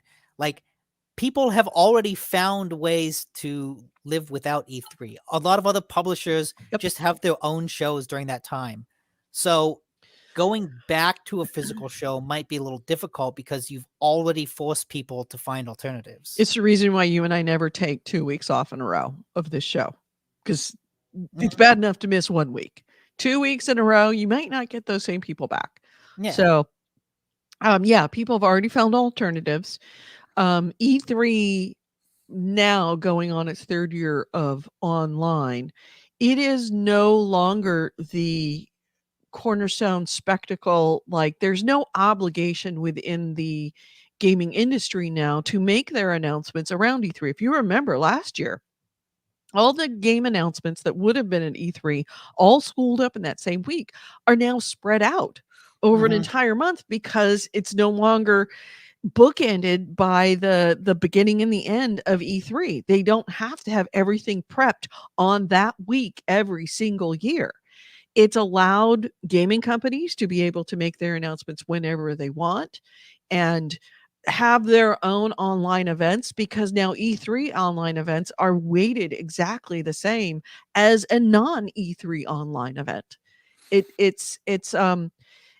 spells, I think, the death of what we know to be E3, and it opens up hopefully an opportunity to for ESA to rethink E3 entirely. I think they've been too tied to this brick and mortar every single year in exactly the same place, doing exactly the same thing. Yeah. That Like is no the big press longer a thing. conferences. I will say this. I am sorry for the fact that that week of every year, gaming companies were kind of on the hook. They needed to have something by that week to tell people. Now, with that freedom, things are getting pushed and delayed and moved around, and it's a little bit loosey Yeah, goosey. it's like, There's oh, when not we that same like make or break. You're not going to have that turn on the Xbox and it doesn't turn on. You're not going to have the, I think it was Jeff Keighley going to what's his back, Don Matrick, and saying, "What about if you don't want to be online?" Yeah. You're not going to have those moments of kind of rubber meets the road, put up or shut up, which I think is important for companies to have, because we all know that if you give a gaming company, almost more than any other industry, you give a gaming company an inch, they will take a fucking mile. Yeah. And they will stare you in the face saying, "I'm taking the whole mile." If they don't need to like answer questions, They they're won't. not. They won't. Nope. So I think that that the death of E3 due to online, due to COVID, pointed out what's not necessary, and it also, in a way, points out what is necessary. And if the ESA can take those lessons, figure out why E3 is important and what is not important about E3 that pisses everybody off, then they actually might be able to make something that does have a place in the gaming industry. Yeah. But for right now, E3 doesn't and hasn't for a lot of years. And so I think it's kind of an example of that. Sony announced their PlayStation VR 2 At CES. at CES. And And another reason why E3 is not that important, because yeah, CES, which is where E3 started as an part of CES. and they announced it, but they didn't have like a demo of it. They didn't like have journalists asking questions about it. They just kind of used this event as an avenue to announce it. And they can do They that said it because, with one word, with one sentence. They announced it. well, they also have a blog where they go into a lot more detail about the specs and everything. Yes, they So did. they announced it at the show, and then they have a, company blog webpage that has all the information they want to share. No worrying about someone answering questions and telling a little bit more than they should. But also, this is an example of them announcing something really early, knowing that they have a lot of leg room to like stretch it out. I feel like if E3 was still a super big show, they would have held this off until E3 and then announced it with a demo, a price, all that information. Now we kind of just have specs and specs and some pictures. So yeah, here's the specs. It's the PlayStation VR 2, no space between VR2. It's going to be compatible with the PlayStation 5 and the VR2 Sense controllers. So it looks like they're going to have their own controllers. It's going to have a display resolution of 2000 by 2040 pixel per eye. Yeah, which is cool. Like 4K per eye 4K is per really eye. impressive. 110 degree field of view, capable of 90 to 100 hertz frame rates, and supports 4K HDR. Here's the things that's actually getting a lot of attention, though, is it's going to have something called inside out tracking, which means that it's going to have multiple embedded cameras to track movements of your head and controllers. And they've also introduced a new sensory feature for the device called headset feedback that can make games and experiences even more immersive, they say. And headset feedback uses a built-in motor with vibrations to simulate in-game events. So essentially, it's like dual sense for your head. Yeah, it's basically a rumble on your head, which is high def rumble. It's high. They finally got it. High def rumble. But it's face rumble. Face rumble. Do I want face rumble? I don't know. I'm intrigued. But the idea of well, they said it's like the characters. If you have an elevated pulse, that you will feel the pulse in your face. Boom, boom. Oh, okay, boom, so boom, boom, boom, boom, boom, boom, boom. Well, see, now what they need to do, someone needs to make like a VR alien game. Because Mhm. having one of those face huggers jump on your face if it's going to be vibrating. So, but one of the things that was mentioned while they were they were revealing this the VR2, was that they're also talked about tournaments.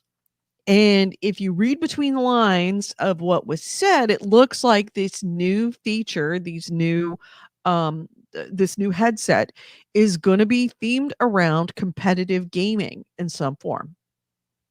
Hmm. And that very much tracks with what Sony has invested in the past.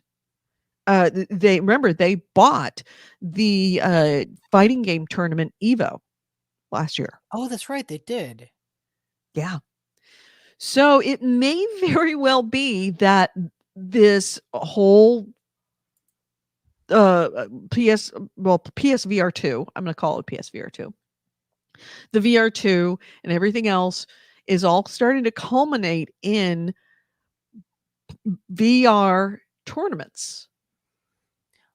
Oh, I wonder if the tournaments is just for VR or if that's like a general gaming thing. Because I would like it if there was like a hub on the PlayStation menu that's like, hey, Evo is going on right now.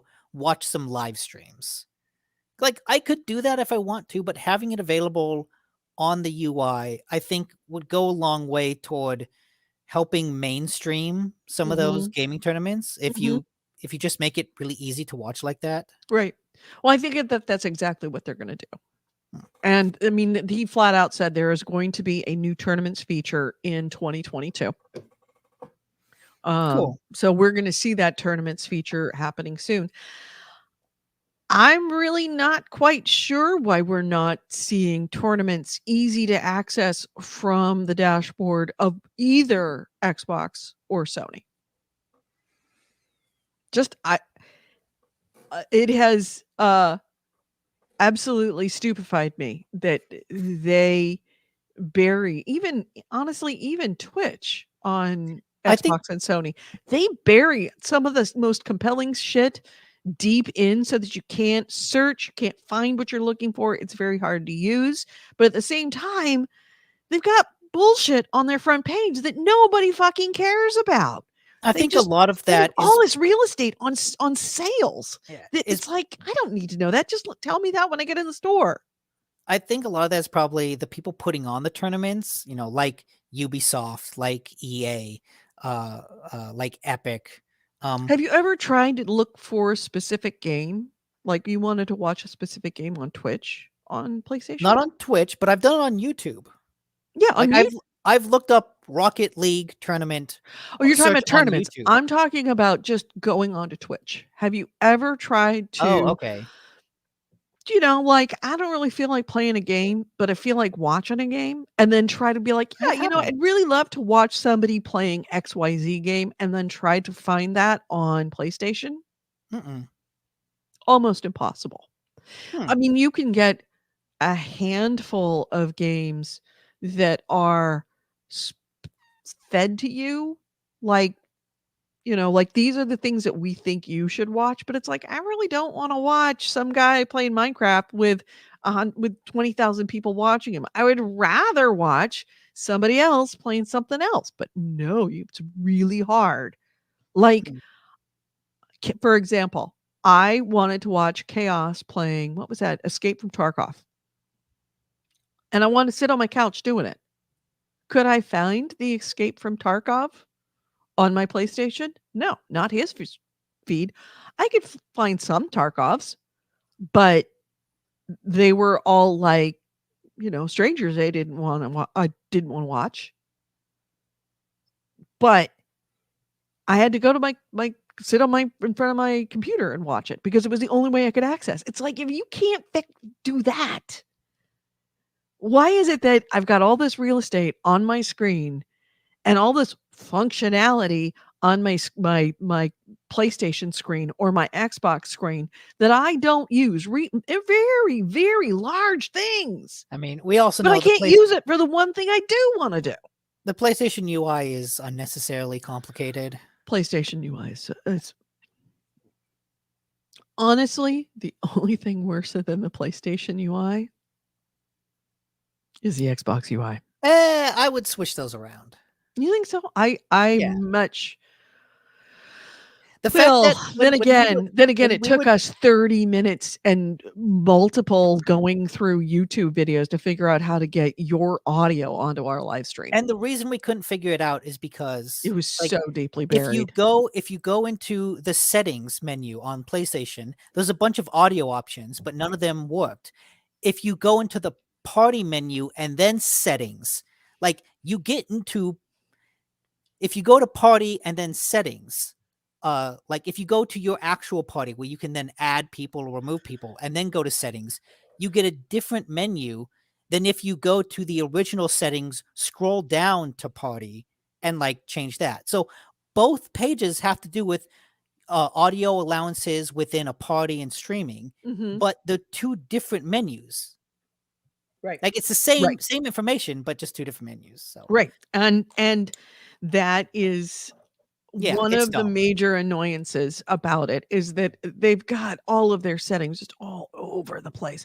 PlayStation is bad, but Xbox is easier that way. But at the same time, I just find switching around on that Xbox, the menus have never been any Yeah, good, honestly, since they got rid of the blades. I Blades was the last good one. I think this is probably the best it's been in a while. I like the Xbox UI. Really? Yeah. Hmm. By the way, did you ever watch that documentary I suggested to you? Power Up, was it? Oh, no, I didn't. Go Yes. watch that. It is that good. AC Wraith will look it up for me. What's the I name of the documentary? I think it I think was it's Power Up. Power Up or either Power On.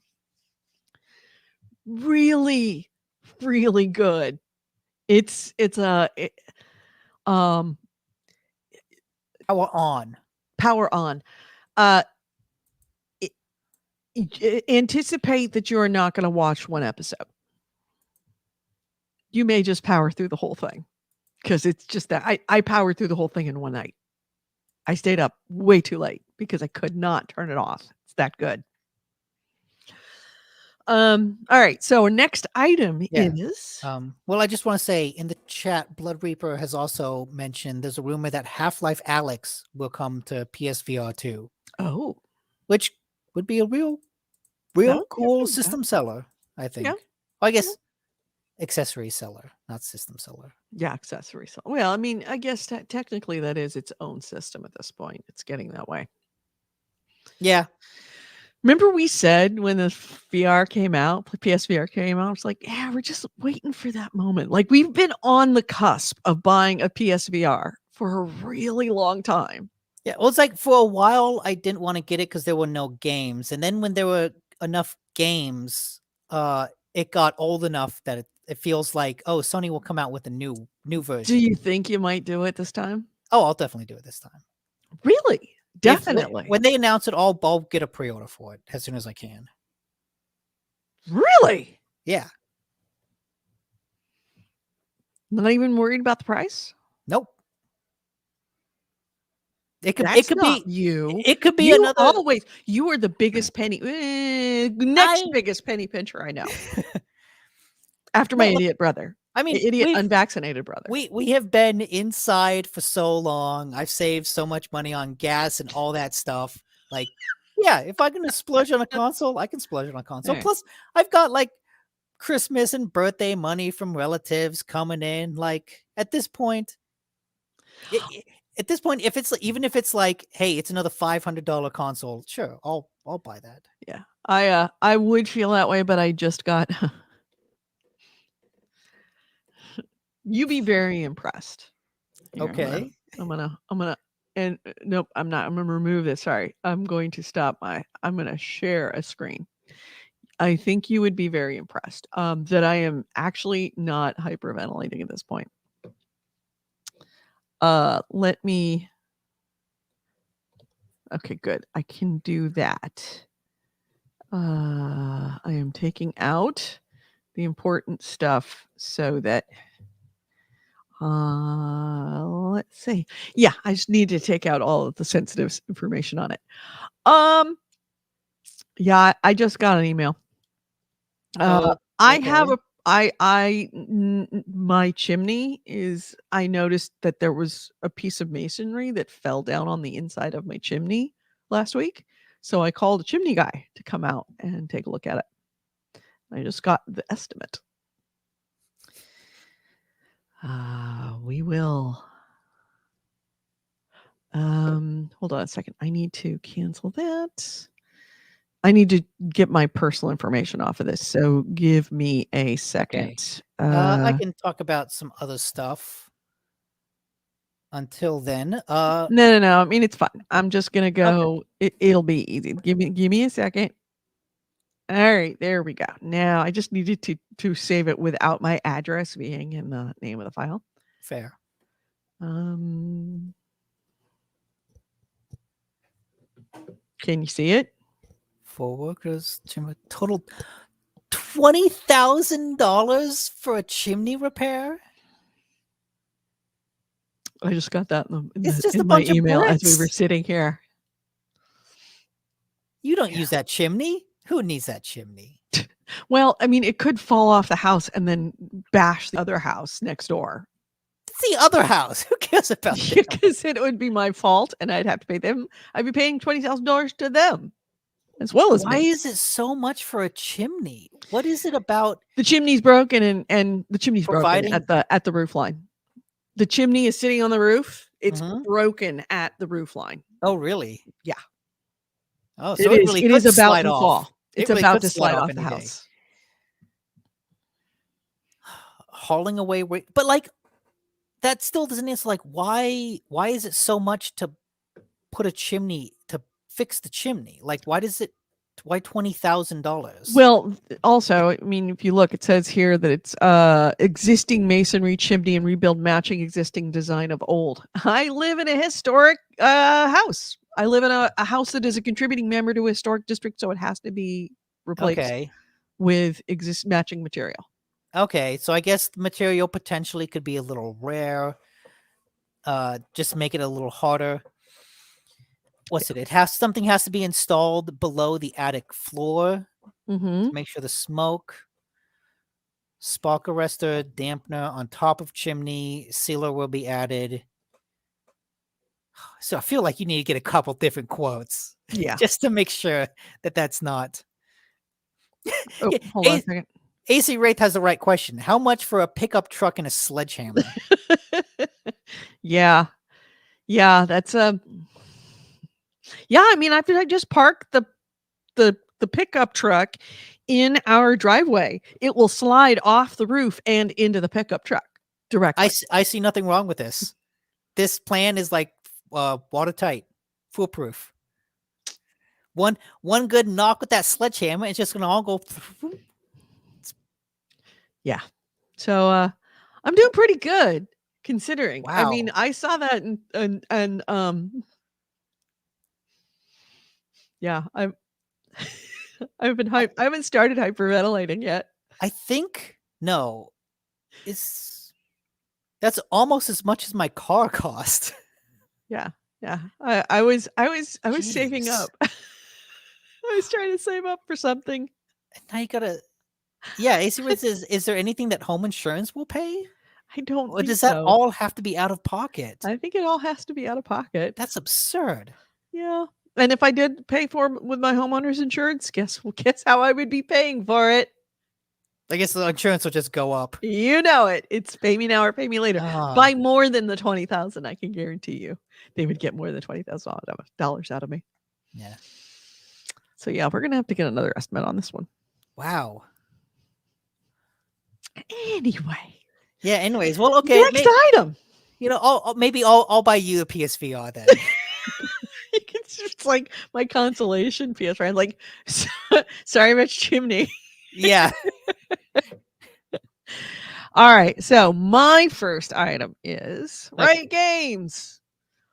Riot Games this last week was ordered, or at least it was revealed that it's going to be spending $100 million to settle a class action gender discrimination lawsuit. You will remember the Riot Games expose that was made by, I believe it was Jason Schreier before he left. Maybe it was before he left I think it was uh, before he left Kotaku. Yeah. Kotaku. It was kind of his flagship article, a deep dive into Riot Games, and they were kind of the Ubisoft and Activision, the only ones celebrating that whole experience is Riot because it took them off.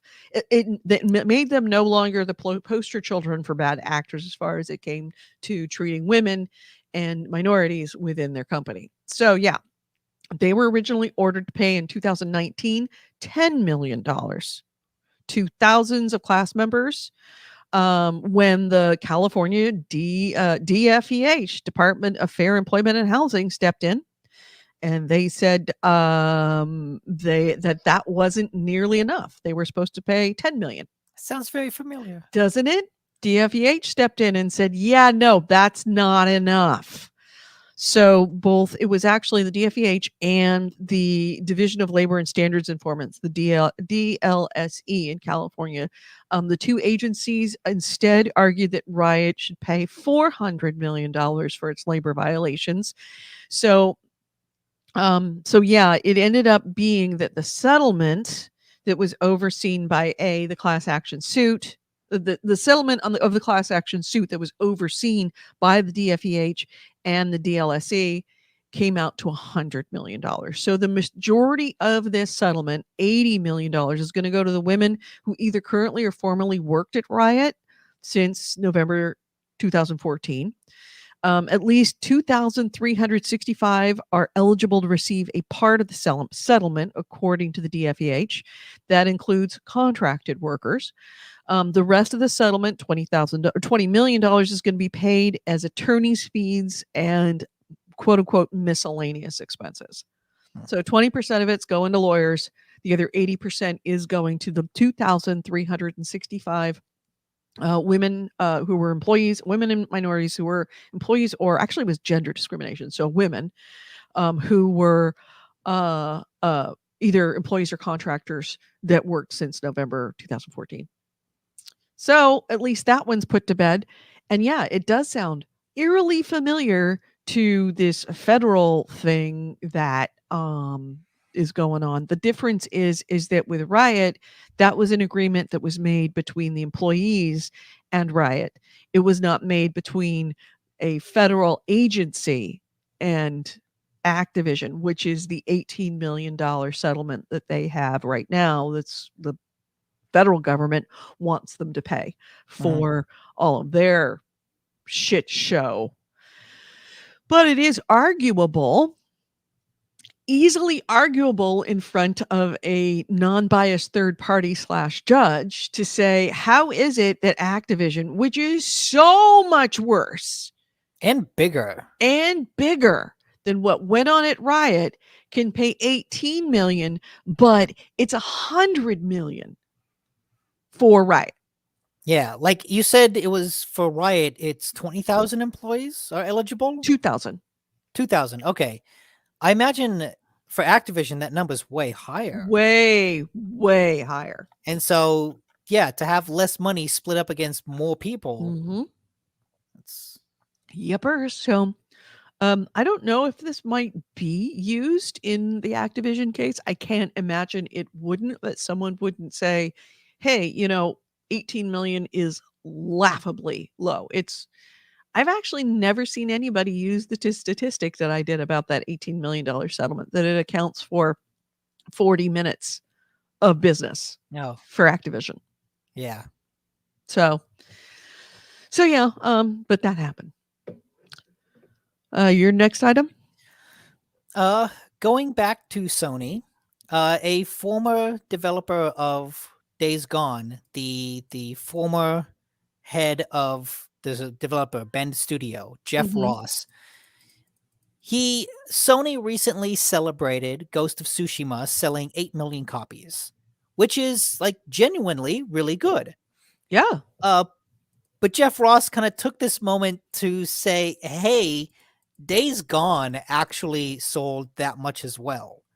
To basically say Days Gone was a financial success for Sony, but kind of went on to vent a little about how the IP was treated by Sony as a failure, despite selling the same as the other success that Sony's celebrating.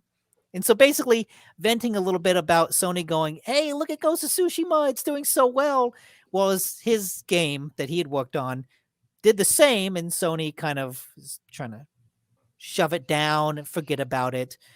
And people have mentioned that a lot of that might have to do with Metacritic, that Ghost of Tsushima was just overall better received by critics and fans than Days Gone. I But can see still, that. I mean, yes. if you have a really shitty game, I But shouldn't say also, shitty game. If you have yeah, a game because that scores very low on Metacritic and everybody, a lot of people did not like it, do you really want it stuck in front of but you that it was also, successful, financially successful? like the funny thing is, it's not that a lot of people hated that game. From what I understand, is it's mixed. It's not like negative reviews as much as it is mixed reviews. Well, I think, uh, certainly in the United States, but in a lot of, I don't think it's a cultural thing. I think it's a human thing that we believe that good should be rewarded and bad should be penalized. And if a Yeah. game comes out mixed and it is just as much of a financial success as something that was great, then it first off doesn't feel good. It doesn't feel right, doesn't feel justified. And number 2 is it kind of blows up this whole idea of we make good games because they'll be successful. It makes you feel it makes me feel a bit like the system is a bit rigged. That if a crappy, I should say not crappy, if a mixed game does just as well financially as an excellent game, then why would a developer spend all the money and all the time making a really excellent game? It's hard to make an excellent game. Why do something difficult if it's just as easy to do something mediocre and it makes the same amount of money? Yeah, and I get that, but we've also seen developers before praise a game that's okay, but that still sells well. I feel like every Call of Duty that happens to. Yeah. And And yes, we as gamers don't want to hear it. We as the general public not involved in the gaming industry don't want to know that nobody needs to make a good game. Hmm. Honestly, it's arguable that it is financial malfeasance to spend a bunch of money and make a really good game. Yeah, an original game at least. Certainly. Yeah. Yeah. And yes, I'm trying to prevent the cat from spraying on the couch, which is why I'm throwing soft things Doesn't at he have him. he has his diaper on? Yes, but still things can leak. Okay. I sit right on that spot all the time. We've already had the argument that you have cats indoors. That means by definition there is cat poop everywhere in your house. No, there's not. There's cat poop on your counters right now. No, there's not. I don't accept that. You Nope. and the the same this the same scientific logic that my brother is ignoring about COVID? vaccines is exactly what you're doing about cat poop. He is right when it comes to cat poop. If you own an indoor cat, there is cat poo and cat pee on your kitchen counters right now. Hey. It's just the way it is. There are mites in your bed. There are mites that is all over your body and in your eyelashes. It just is what it is. Yeah. Question is it going to make you sick? Probably not, but you have to get used to the idea. The world is a dirty place. Anyways, You're not next going to accept next story. it. No, Moving I right can along. I can accept all that, but I'm still not eating cat poop off my counter. No, no. Yeah, Andy Pandy's right. Denial makes everything go away. Yeah, it does. It does. Well, denial is denial. It doesn't make it go away. There's still cat poop on your counters. No, there's not. Yeah, there is. Denial absolutely makes everything go away. That's what makes it so effective. Moving right along. Anyway, Let's see. What have I got? Oh, hey. What did AC Ray? AC Ray says there's Nick farts in that cushion. Hypocrites. Also true. There is Nick poop in that couch. It's true. okay, There's poop all over your house. I can't deny that one. Bitter says, close your ears and go la la la la la la la la. Yeah, let's just go on with the show. Go on with the show. Nick is, yeah, you go sit on that couch. Think about all the poop that you're sitting in. Yours, your cat's, Hey, so did you know that your ex-girlfriend's. Rainbow Six Extraction is coming to Xbox Game Pass day one? Good to know it. Anything else? This is the new Rainbow Six game, the spin-off from Rainbow Six Siege that was originally named Quarantine, but is not now for obvious reasons. It's going to Game Pass day one, and right now it's just that game. But Ubisoft has kind of teased that their EA Play-esque service might also be coming to Game Pass in the future. There's no explicit. Yeah, they have suggested that they're going to have something. Yeah, nothing similar. Explicit, but just the idea of, hey, a bunch of new, probably a bunch of older Ubisoft games, maybe some new games. Their like backlog will come to Game Pass. Yeah. And if it will, like EA Play, it won't be just Xbox Game Pass. You'll have to have Game Pass Ultimate, which is like the Xbox and PC versions. Yeah. Let's see. My next item is something happened. We lost Nick. So I'll just move right on because I figure Nick will be back anytime soon. Yes, it was not me. There he is. What happened there? I accidentally closed the tab. Oh, okay. All right. So my next item is, let me find my thing here. GameStop. And more stories that are just going to piss you off because that's kind of my specialty. Ubisoft has said that they're going in on NFTs. Square Enix this week said that they're going in on NFTs and have already scheduled Castlevania NFTs auction. Which has pissed off a lot of people. GameStop has jumped in and said that they are have hired nearly 24 people as part of a newly founded cryptocurrency division.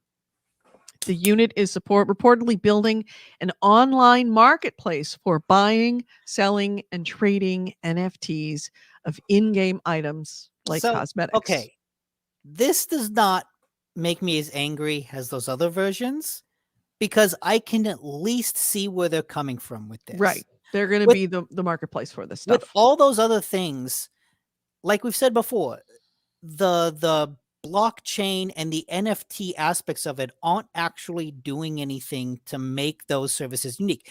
The game companies can still do exactly what they're doing without NFTs or blockchains. All they're doing is adding unnecessary complexity and steps into something that doesn't need it. This is GameStop, a company that is, despite being a meme stock, is still relatively troubled. So if they want to get into NFTs, I kind of have the sense of like, well, why not? Well, they're not getting into NFTs, and they're not creating the NFTs. They're No. actually doing the smart thing is they're creating the marketplace to trade NFTs. And the thing is, GameStop, like, it is a name. It is a recognizable, popular, trustworthy name. Like, Right. GameStop was huge in the 90s and the aughts, even if it's not now.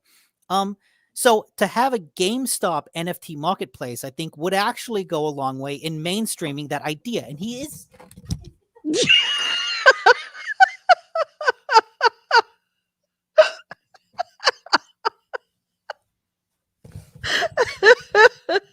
It is the GameHounds cat pee watch.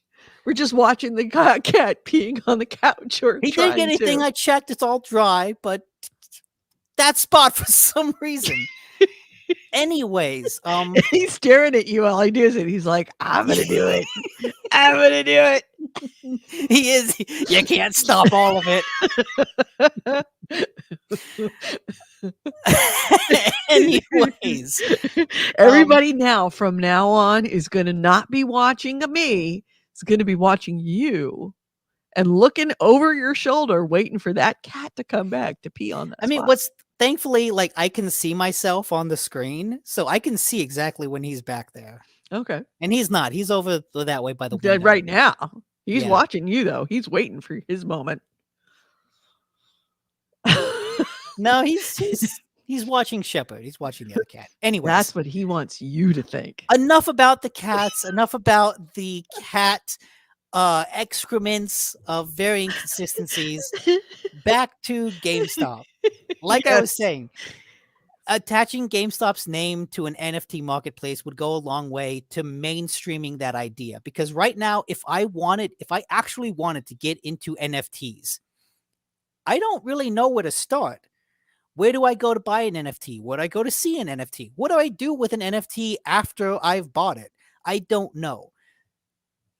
I can understand them wanting to get in on that because it's a good idea from their point of view. Mm-hmm. Yeah, I mean, Bitter says the gimmicks won't stop coming, and they won't stop coming, and they won't stop coming, and they won't stop coming. You know when they're going to stop coming? When the bottom falls out of this market and all those bros are all screaming. And this is where it's a little dicey for GameStop. It depends on if GameStop recognizes that this is a pyramid scheme. This is not a pyramid scheme. It's a scam. These things are a complete scam. Cryptocurrency, NFTs, it is just scamming the next guy and the next guy and the next guy until the bottom falls out. As long as GameStop recognizes that being a marketplace is a smart place to be, it's positioning themselves exactly where they want to be for this market. They've got the right name, like you said, they got the right name. They've got this name recognition that has a certain amount of trust put to it. As long as they recognize this is only that the bottom falling out of this, because there is no inherent wealth, nothing there. It's Beanie Babies. When the bottom falls out of this Beanie Baby market, they need to have more substantial investments, more diversity within their company, so that they can withstand when the bottom falls out of this Beanie Baby market. That being said, I will give them this.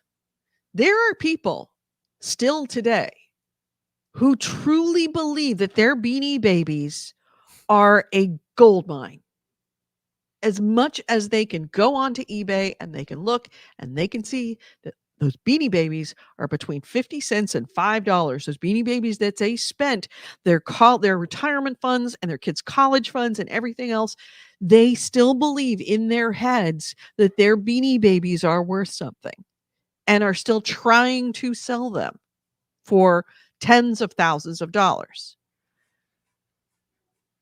That means that the marketplace is going to have more of a long life There's going to be a perpetual thing that goes beyond the market falling out. Like if you own an NFT, once the bottom falls out of the market, it is worthless from that moment on.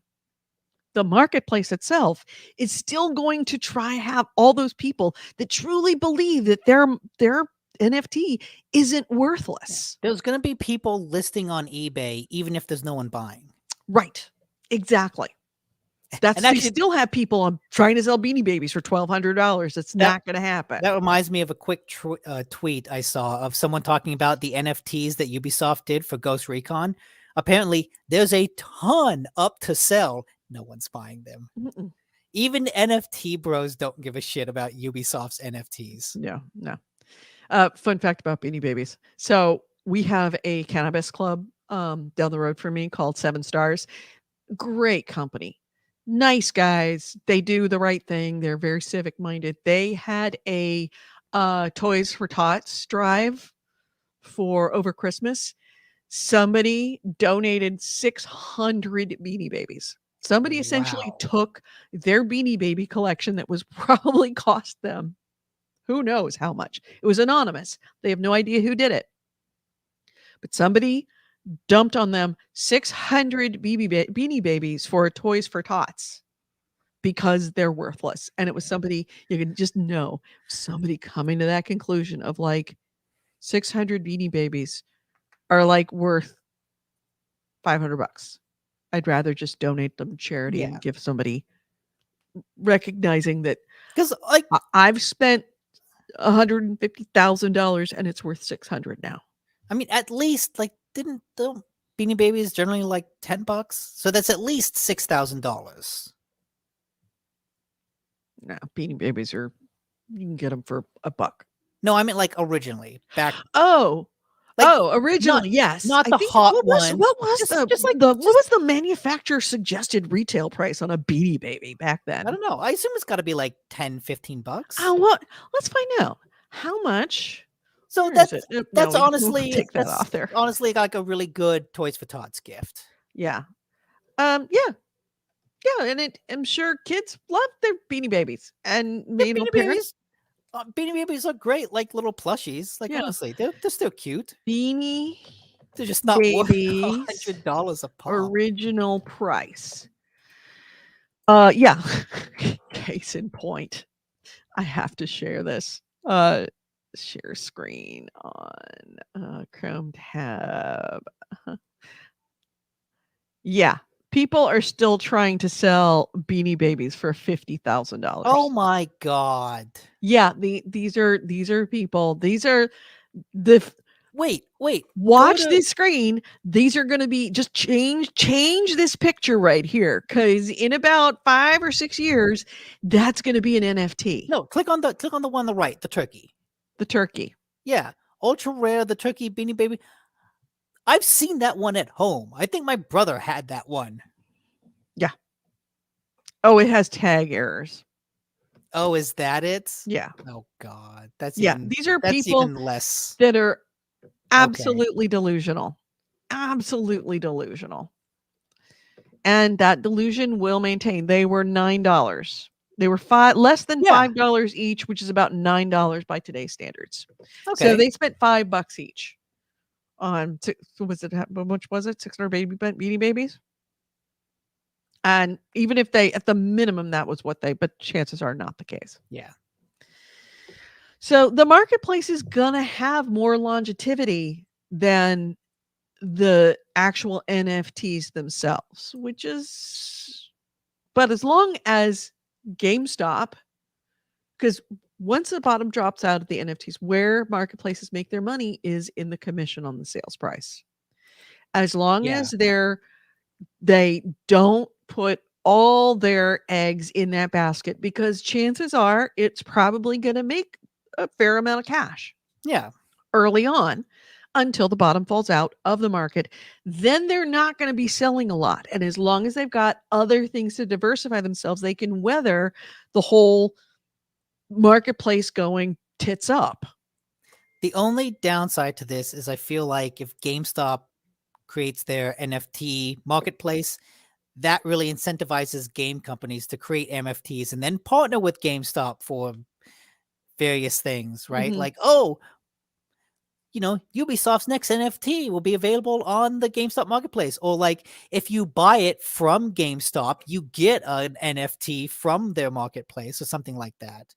And that feels like it's potentially it will only encourage the bad behavior by other game companies.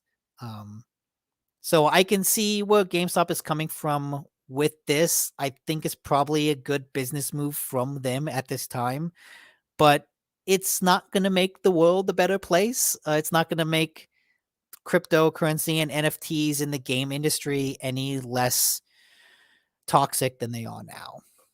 And that's unfortunate. Sorry In about that. I other had to go news, turn on my light because it's uh, officially now so dark in here that I can't increase the what's the word I want? The contrast. I can't increase the brightness of my camera in order to compensate for how dark it is. And if I turn that on, then things just look weird. So, all right. So next item. yes. I've got is I think that was my item. Do you want to go? I've got more I can do. Yeah, I've got more. Okay. So way back in the day, a developer called Irrational Games put out a game called BioShock, and it was hugely popular. Like critically acclaimed, did really well. Sometime a couple years later, they put out a sequel called BioShock Infinite, which was also hugely successful. And then the developer closed. Because the head of it, Ken Levine, basically wanted to work on smaller games. And so he kind of shut down his 200-person studio, and all those people lost their jobs.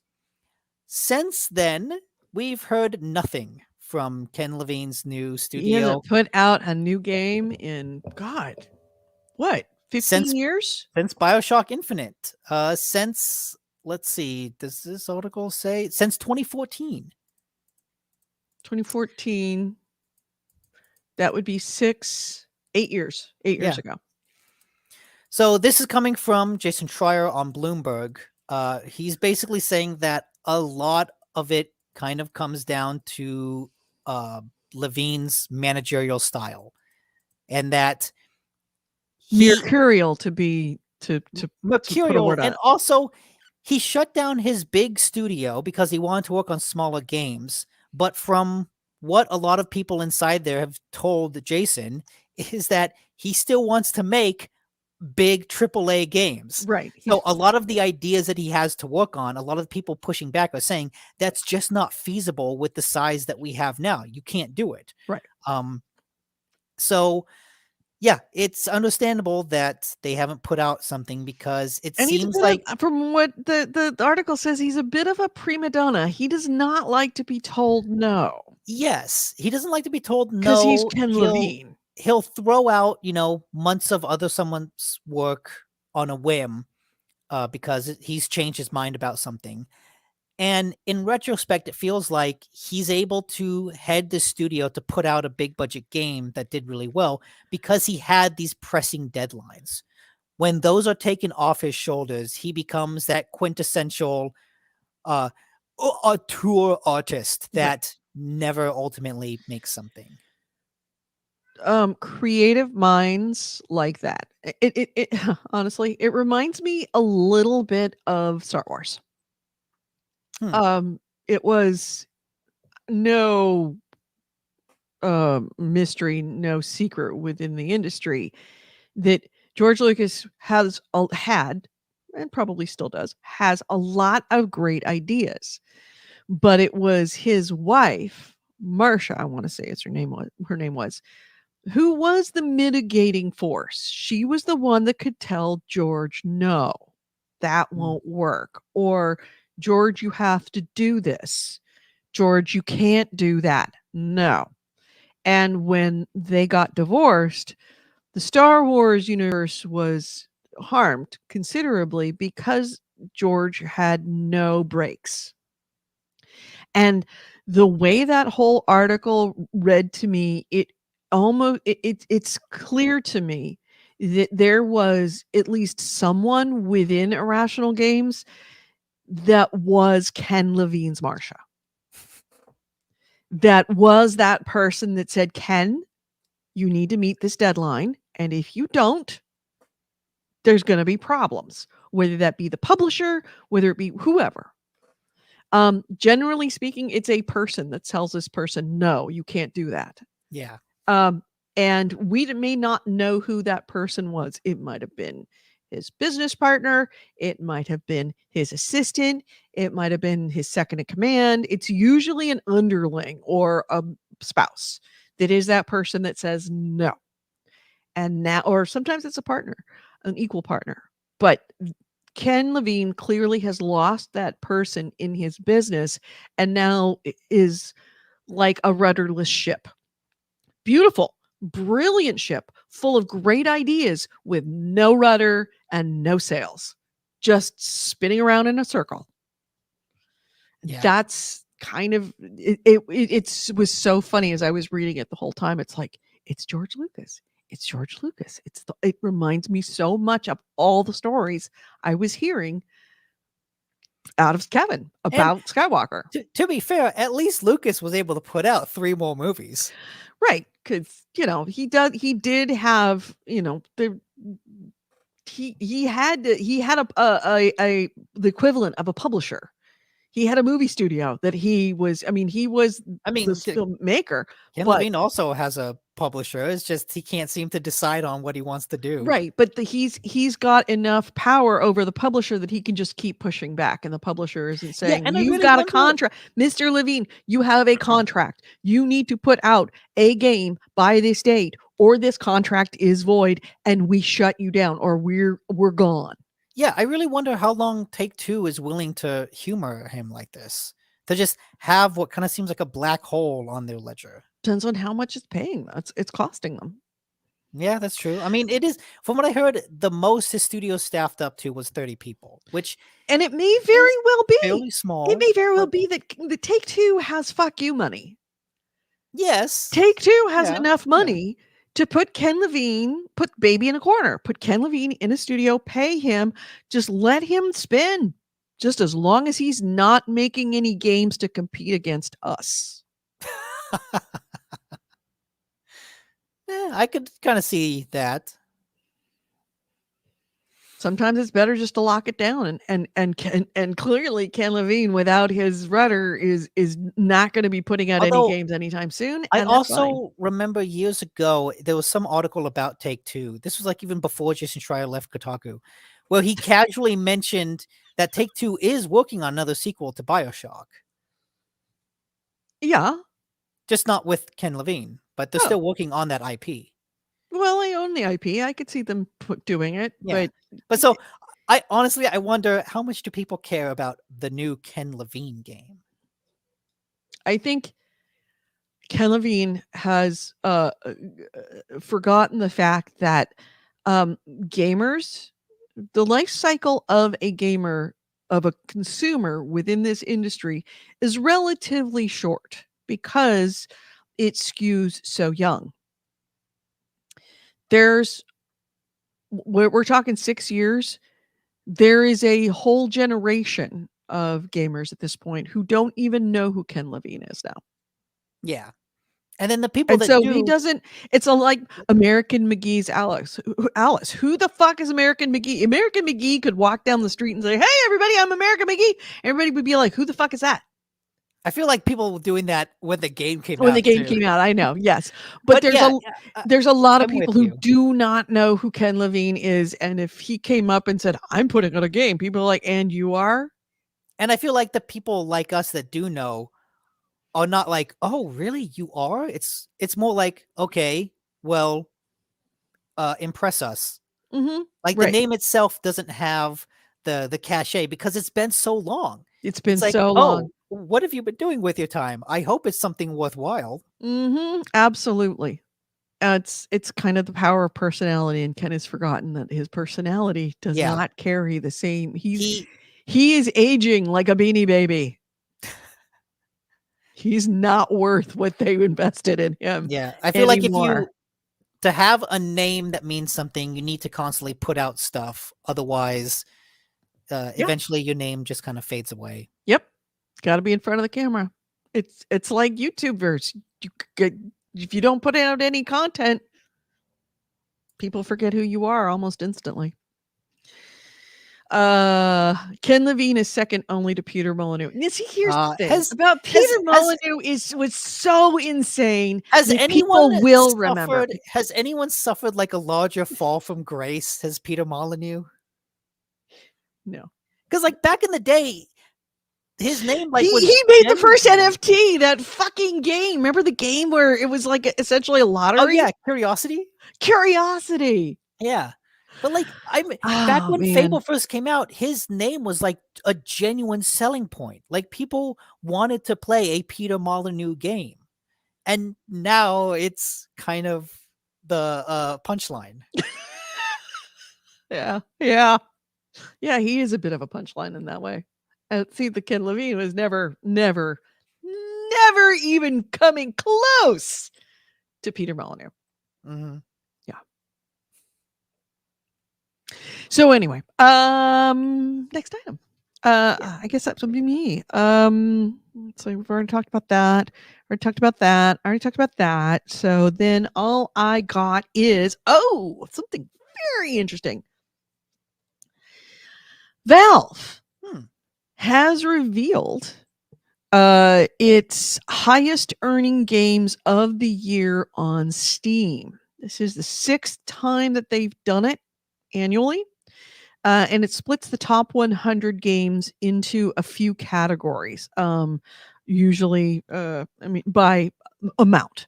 So it breaks it down into gold.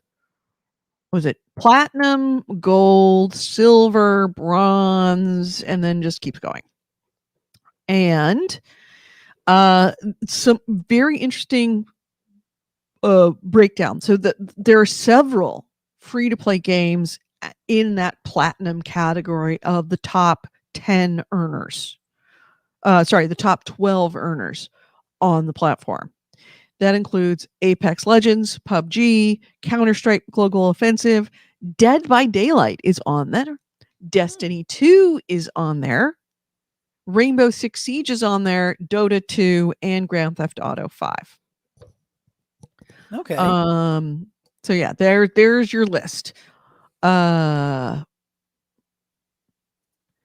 also in that list, curiously enough, something like Valheim. Yeah, Valheim. Which is 5 guys. You're big, and it's 5 guys. That's the whole size of the studio. So not only are we in New World, which is, Amazon has a genuine hit. And this was the top sellers of the year? These are the top sellers of the year. Okay, it's not just most played. These people bought these. Yes. Jesus, yes. That many people bought Battlefield 2042? Mm-hmm. Oh, yeah. That many people are unhappy they bought Battlefield 2042. In the bronze category, the gold category, Back 4 Blood, which doesn't surprise me, that got a ton of hype, but Red Dead Redemption 2 is in there. Huh. Also surprising. I'm also Forza Horizon 4, mm-hmm. which I'll bet you that game probably went on sale because the new one was coming out. Mm-hmm. And so a lot of people picked up the previous release. Although actually just under it is Forza Horizon 5. Right. So never mind. Maybe people just freaking love Forza Horizon. People who like Forza. In there, fuck, Warframe.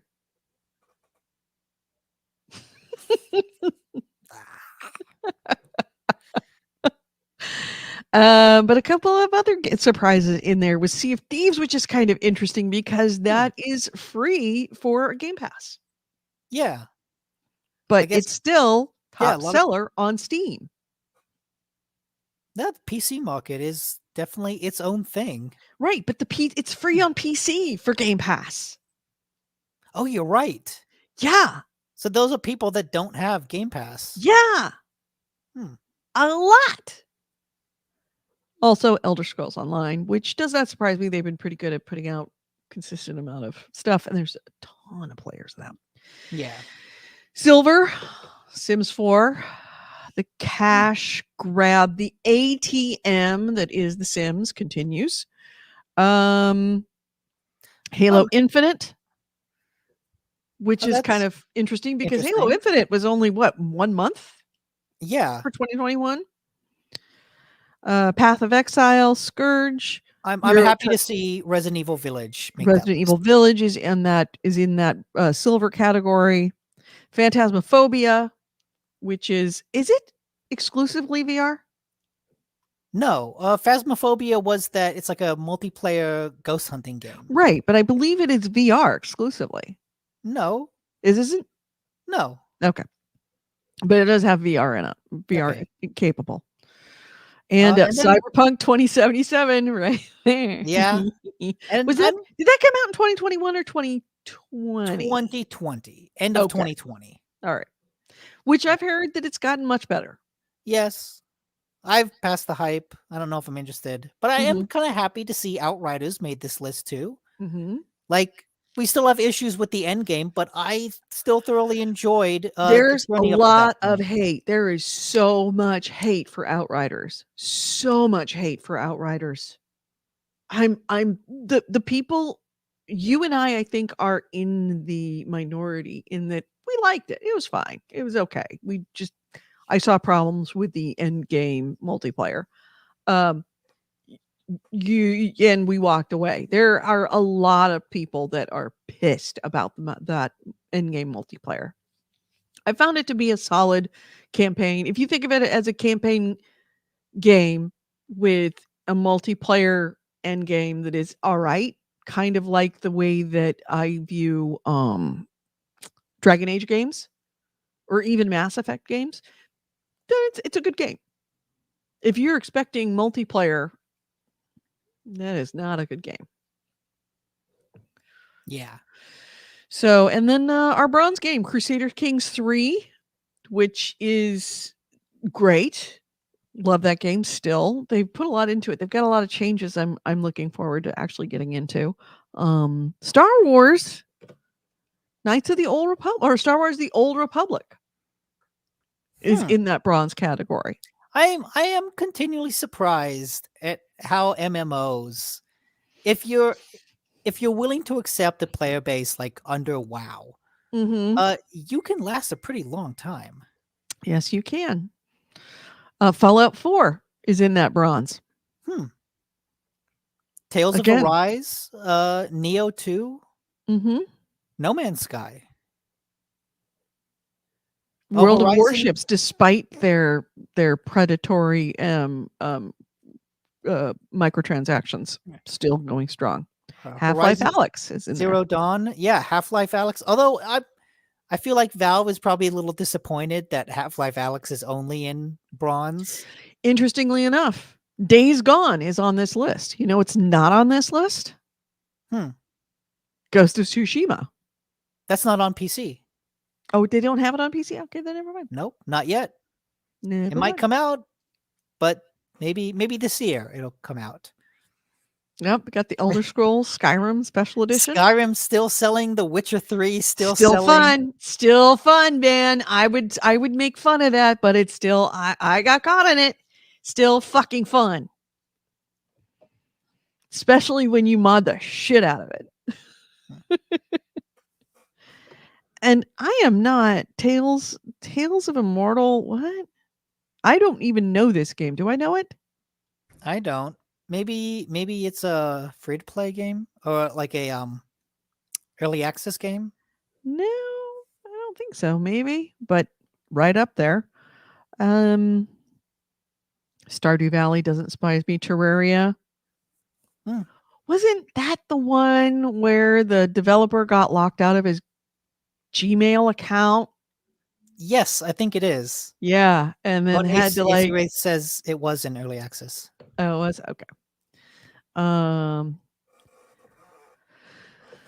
Sekiro up there. Age of Empires, cool. Battlefield 5. Fall Guys up there. Fall Guys up there. What is this? Bloons TD6? You know what? I remember the Spiffing Brit did a video on that game, and I thought it was a Mhm. little weird because I had never heard of it. But I guess maybe he did it because it's a hugely popular game that Guess just so. kind of flies under my radar. Yeah. Oh, and AC Wraith said that that Tales game is actually supposedly really good. Turn-based grid map with action-based fighting. I am genuinely intrigued by that. Okay. Well, it is What was it called called? Tales of let's see, where is it? It's in No Man's Sky. Here we go. Tales of Immortal. I am putting it up on the screen as we speak. To call Tale of Immortal. Open world sandbox based on Chinese mythology and cultivation. You'll grow to become immortal, conquer beasts from the classic of mountains and season, and make your choices carefully and grasp your own destiny. Hmm. Yeah, it is in early access. Interesting. Yeah. Um, So yeah, an interesting list and some real surprises, especially when you look at that platinum list and seeing free to play games, but on top of that, seeing some games I didn't really expect. Valheim being one of the top 10 sellers, top 12 sellers on Steam is excuse me. huge. Yeah. I know that game hit big early in the year, but then it kind of faded out of like the podcast that I listen to. Um, but I guess, Mhm. that says a lot of the podcasts I listen to are gaming enthusiasts, so they kind of by their nature play what the hot new game is. But there's still a mass of people that will latch onto a game and just play that one. Right, So even though it kind of leaves my sphere of influence, that doesn't mean that it's not still huge. right. All right. So, next item. I have an interesting one. A game developer has accused a weapon manufacturer of stealing their design. So the game developer Ward B has they generally work on games like Call of Duty and Halo, and they've been showing off new guns for their first original game called Oceanic. Mhm. A gun manufacturer that contracts for Russia's largest, well, a manufacturing company that contracts for Russia's largest weapons manufacturer seems to have taken one of those designs and made an actual gun out of it. The issue in question is the Mastodon shotgun from Oceanic. And what's interesting is, I guess someone from, and the company is called Kalishnikov Concern. That's the Right, name of the Kalashnikovs. contractor. The K in AK-47 is Kalashnikov. Yeah. So what's funny is apparently someone at Kalishnikov Concern contacted Ward B with the pitch of turning their gun designs into real life weapons. However, no contracts ever came from that conversation, so the people at Ward B just assumed that the pitch fell through. Now they see, oh, wait, there is a design of our gun.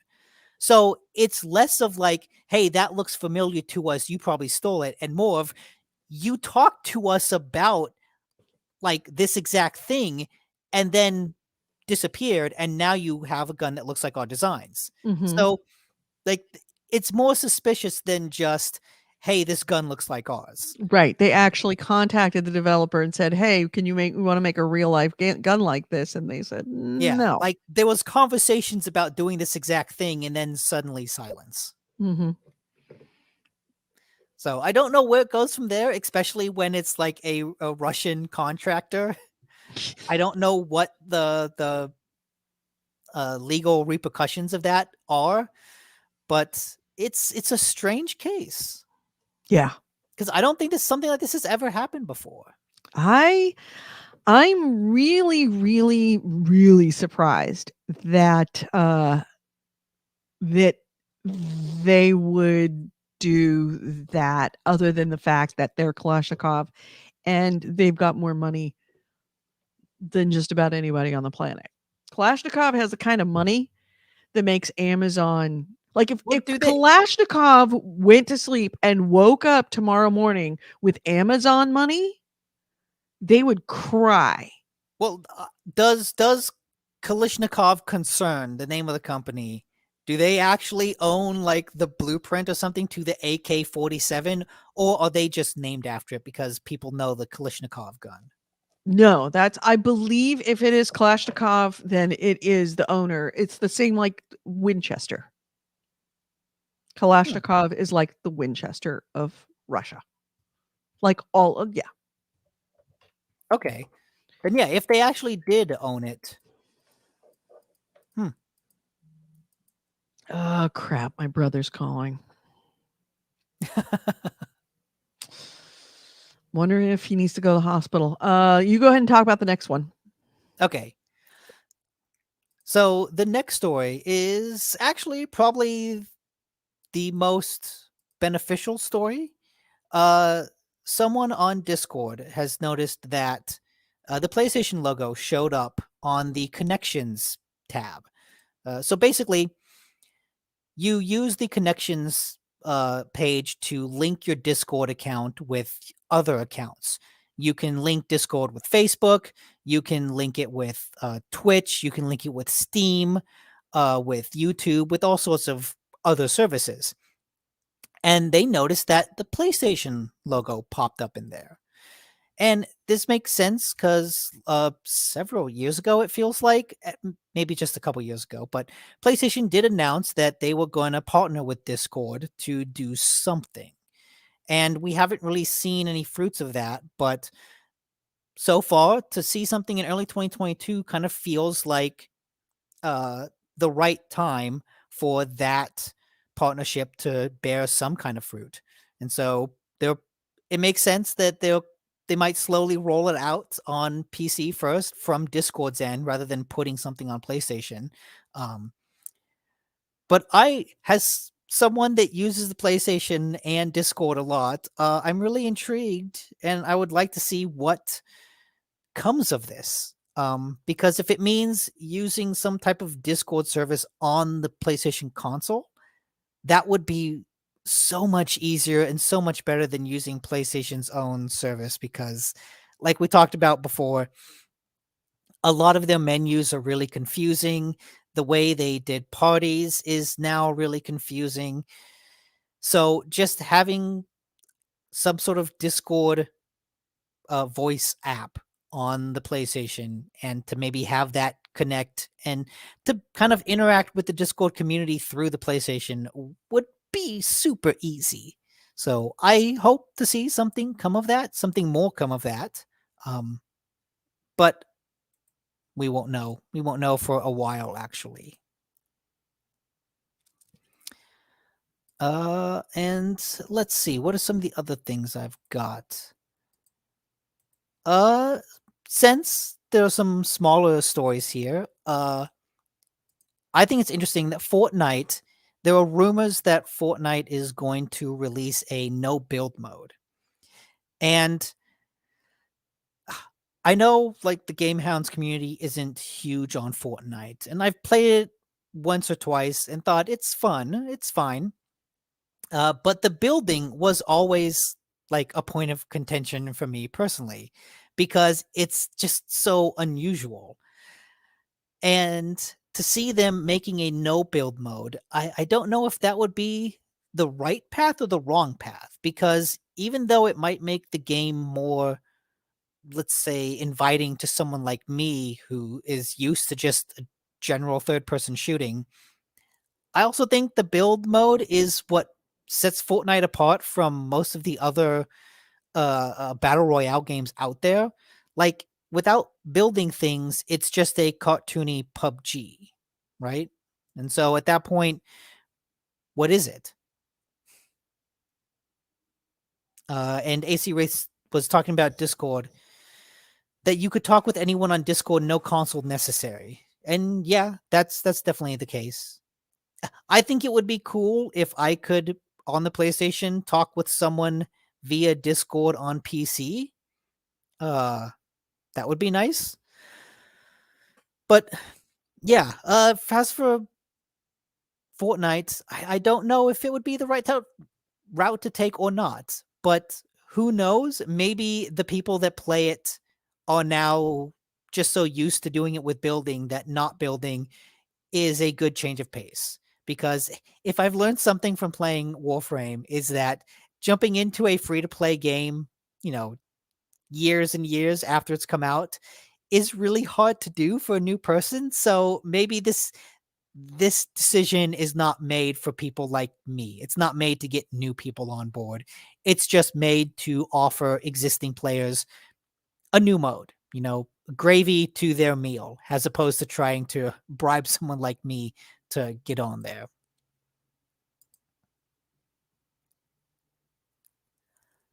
And I'm looking through the Discord news chat now, actually, and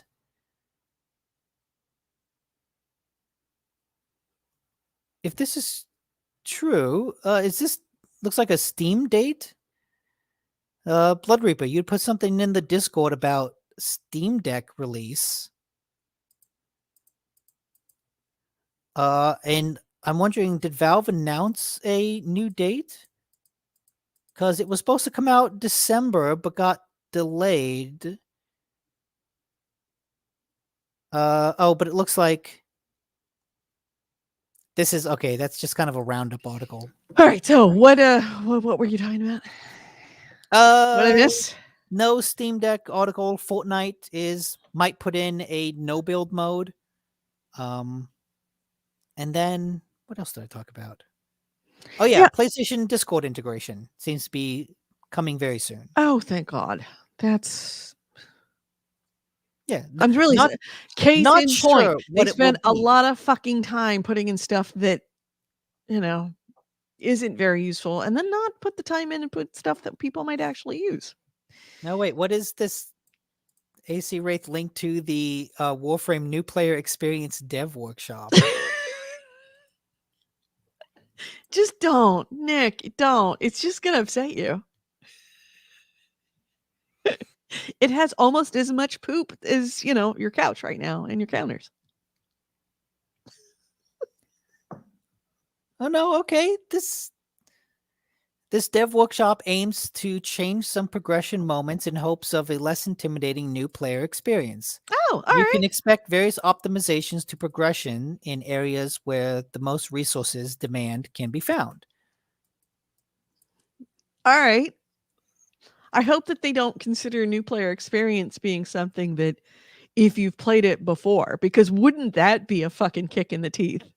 Is because you played it so long ago and then you came back and you don't understand anything about it, that they go, oh yeah, you're not a new player, so you don't get this experience. Oh no, okay, so this is interesting. It's like a collection of it collects a lot of the changes they have made to improve new player stuff. Okay. So a lot of it is changing how many resources something takes. Reducing costs is a lot of them. Oh, it seems like they've made it easier to get the battle mech. Oh, good. Because that's, what you've been working for is your battle mech. Mm-hmm. I mean, now that I know it exists. Now you want one. Exactly. All right. So, anything else before we close out the show? Actually, you know what? I'm not closing out the show because we're not doing an audio show. Oh.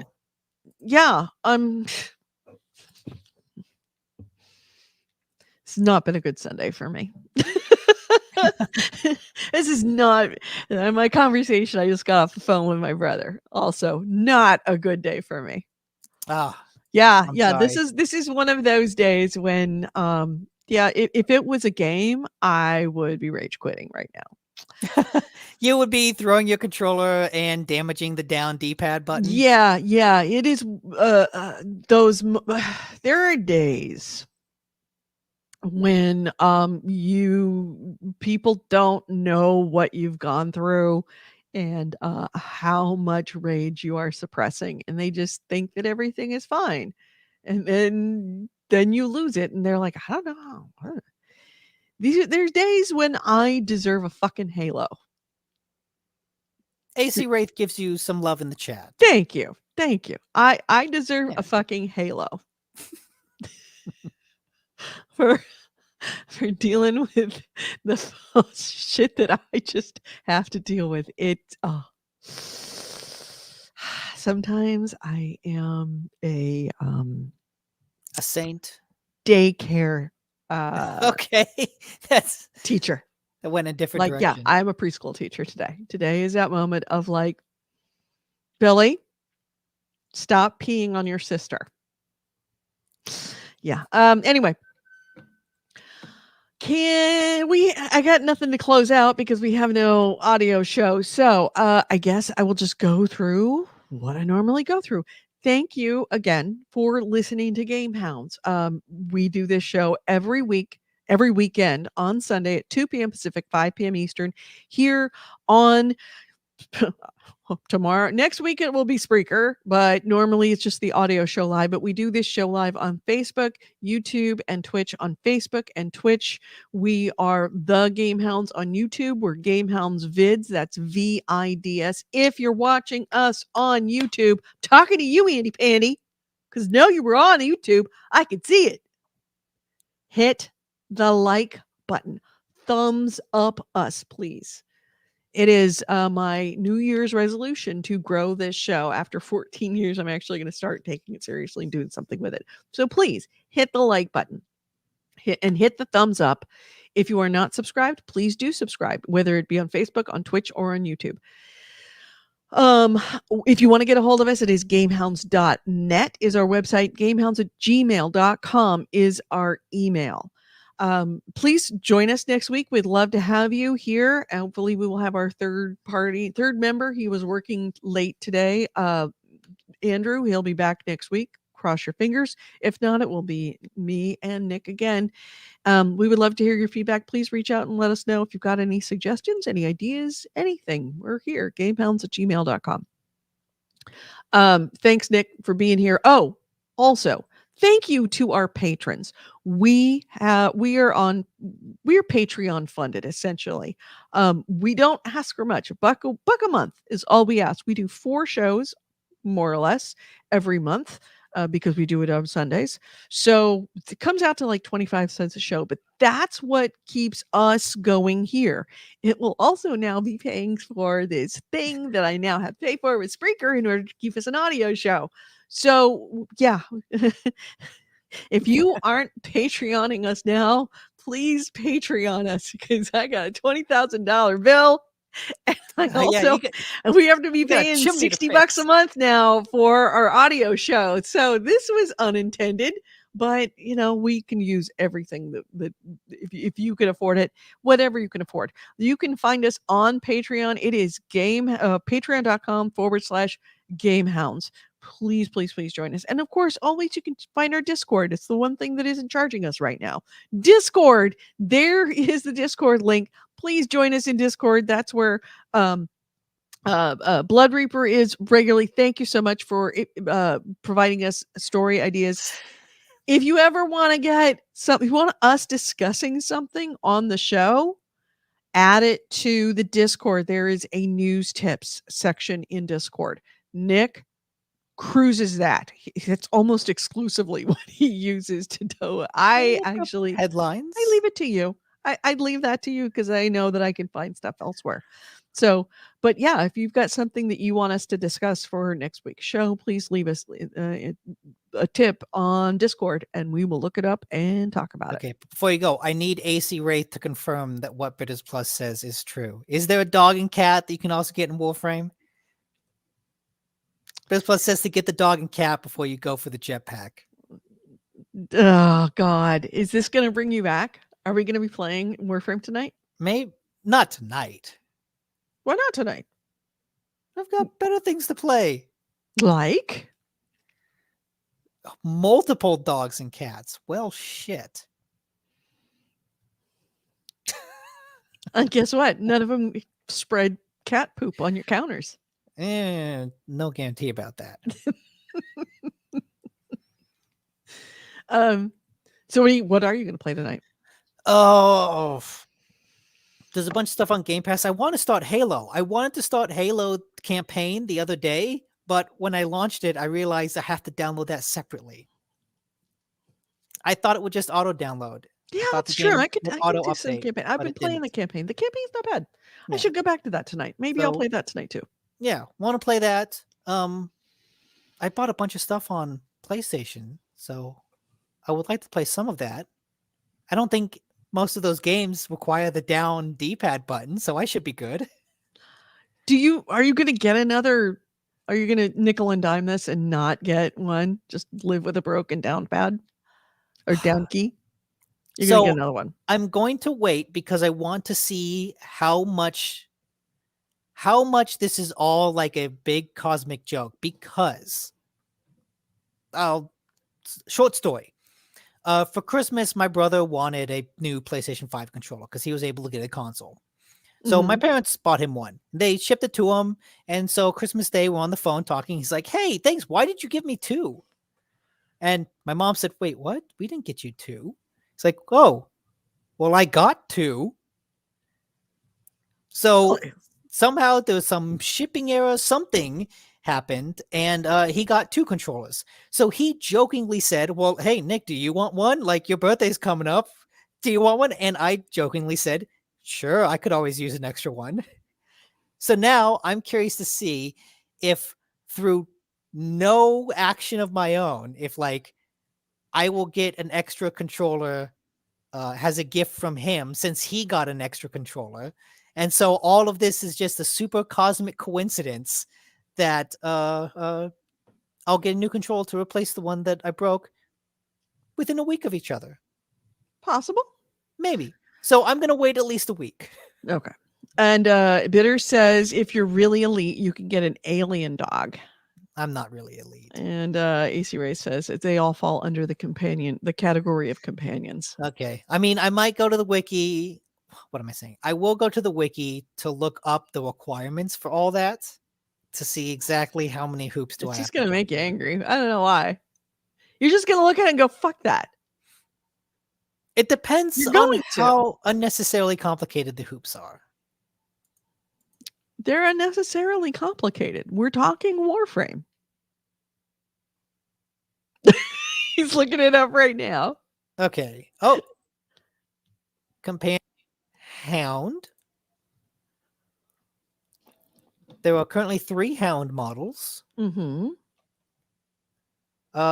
Hounds that accompany the Sisters of Parvos each have paws randomly selected. Parvos? Really? Sisters of Parvos. You know, parvo is a horrible, horrible canine disease, right? Yeah, actually, you're right. It It's a is. deadly disease for dogs. Okay, so it looks like I need to kill the sisters because sisters are guaranteed to drop 1 random Hound component blueprint, which can be assembled with Legs' assistant. Well, let's open that up in another tab. Okay, so this makes sense. You need the model, the core, the bracket. You need parts. That's fine. I get the parts. Hound component blueprints can be traded between players. Well, that's cool.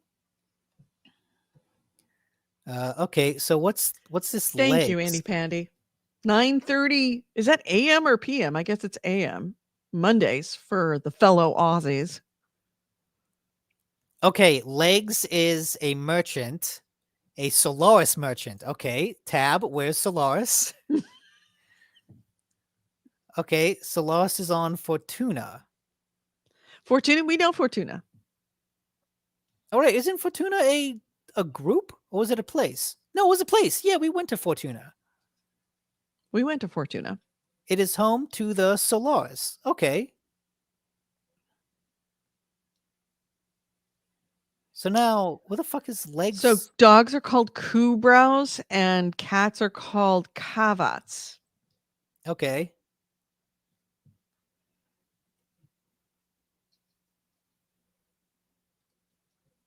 Oh, okay. Wait, let's see this.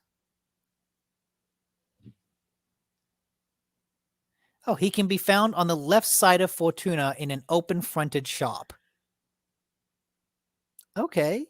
Yeah, that was the first big city we went to. The ones where they had the music video. Yeah. Yeah, that's Working right. in a coal mine, going down there. Okay, so now open new tab, Sisters of Parvos. Where do I fight them to get the parts for the blueprints that I go to Legs to get? Sisters I of am impressed that Parvos. you've lasted this long Well, see, without throwing your mouse. I want to know what the full set is. Okay. His action bananas. Sisters of Foothold in the star chart. Sought out has candidates by Valid Laos. I don't know. None of this seems to be like, where do I fight them? Okay, wait. Super soldiers that work under Parvos Granum. Let's alt tab into him. Tab. Parvos Granum has part of a Oh, deal. he says hounds are a different new thing.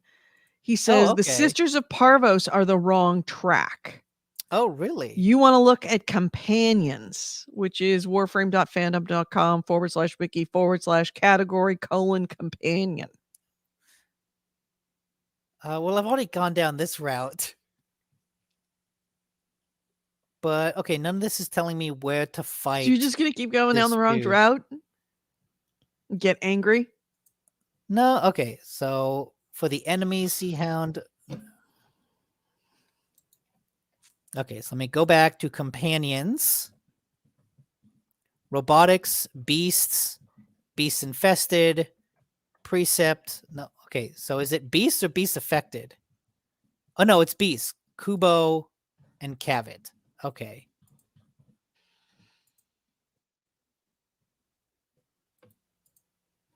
Okay, Jesus. I've already got 8 tabs of Warframe open. So do you want a dog or a cat? For now, I opened cat first, so let's see that. Lore, don't care about lore. Types, don't care about types. Acquisition. Okay, here we go. They're acquired through incubation. Cavits are bred using the Orbiter's incubator. Open tab. Must first be upgraded with the Cavit incubator upgrade segment. Open tab. This upgrade segment must be purchased from the marketplace or crafted.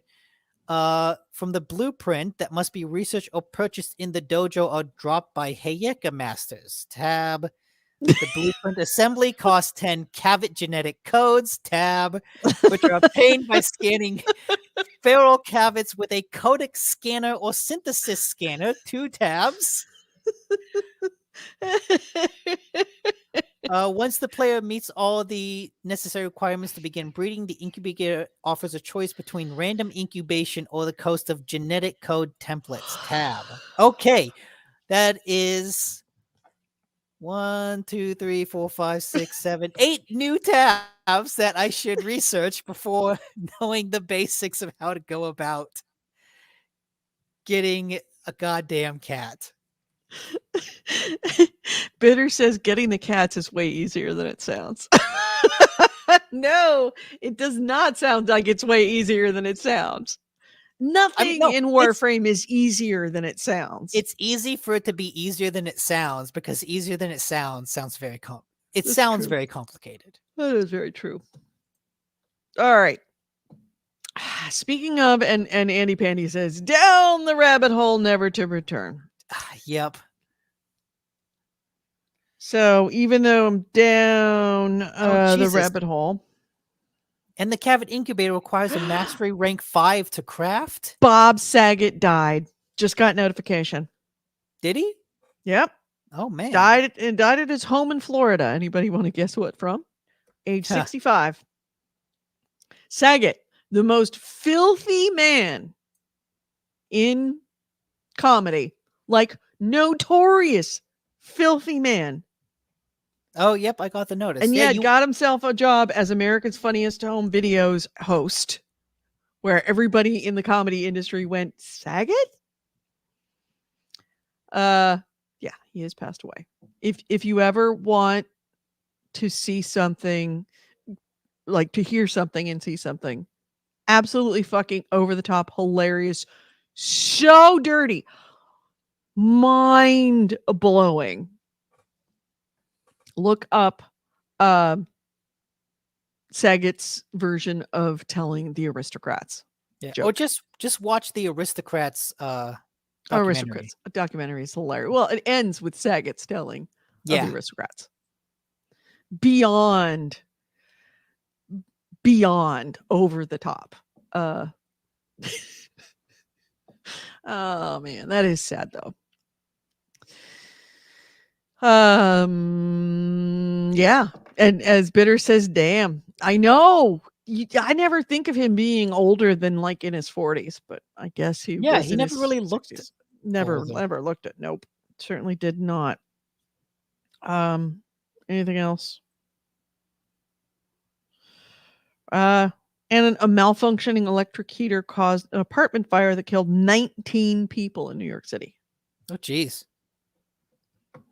God. Here we go. Bob Saget, The Aristocrats, complete. There you go. Put your headphones on if there are children or people that like parents that might take exception. It is as bad as you think it is, it's worse. It is worse. All right. Well, So I will end with you remember we spent a lot of time trying to get to the plains of Eidolon in Warframe. yeah, Right? plains of Eidolon are easy to get to. Yeah, You're in the city and you walk out the door and there's the plains of before I Eidolon. stopped playing, I did get there. Okay. There are some caveats there, and you have to scan feral caveats to get the genetic code you need to breed them. Oh, I've seen them when I've been out. Except the caveats on the plains of Eidolon don't count. Oh, fuck you.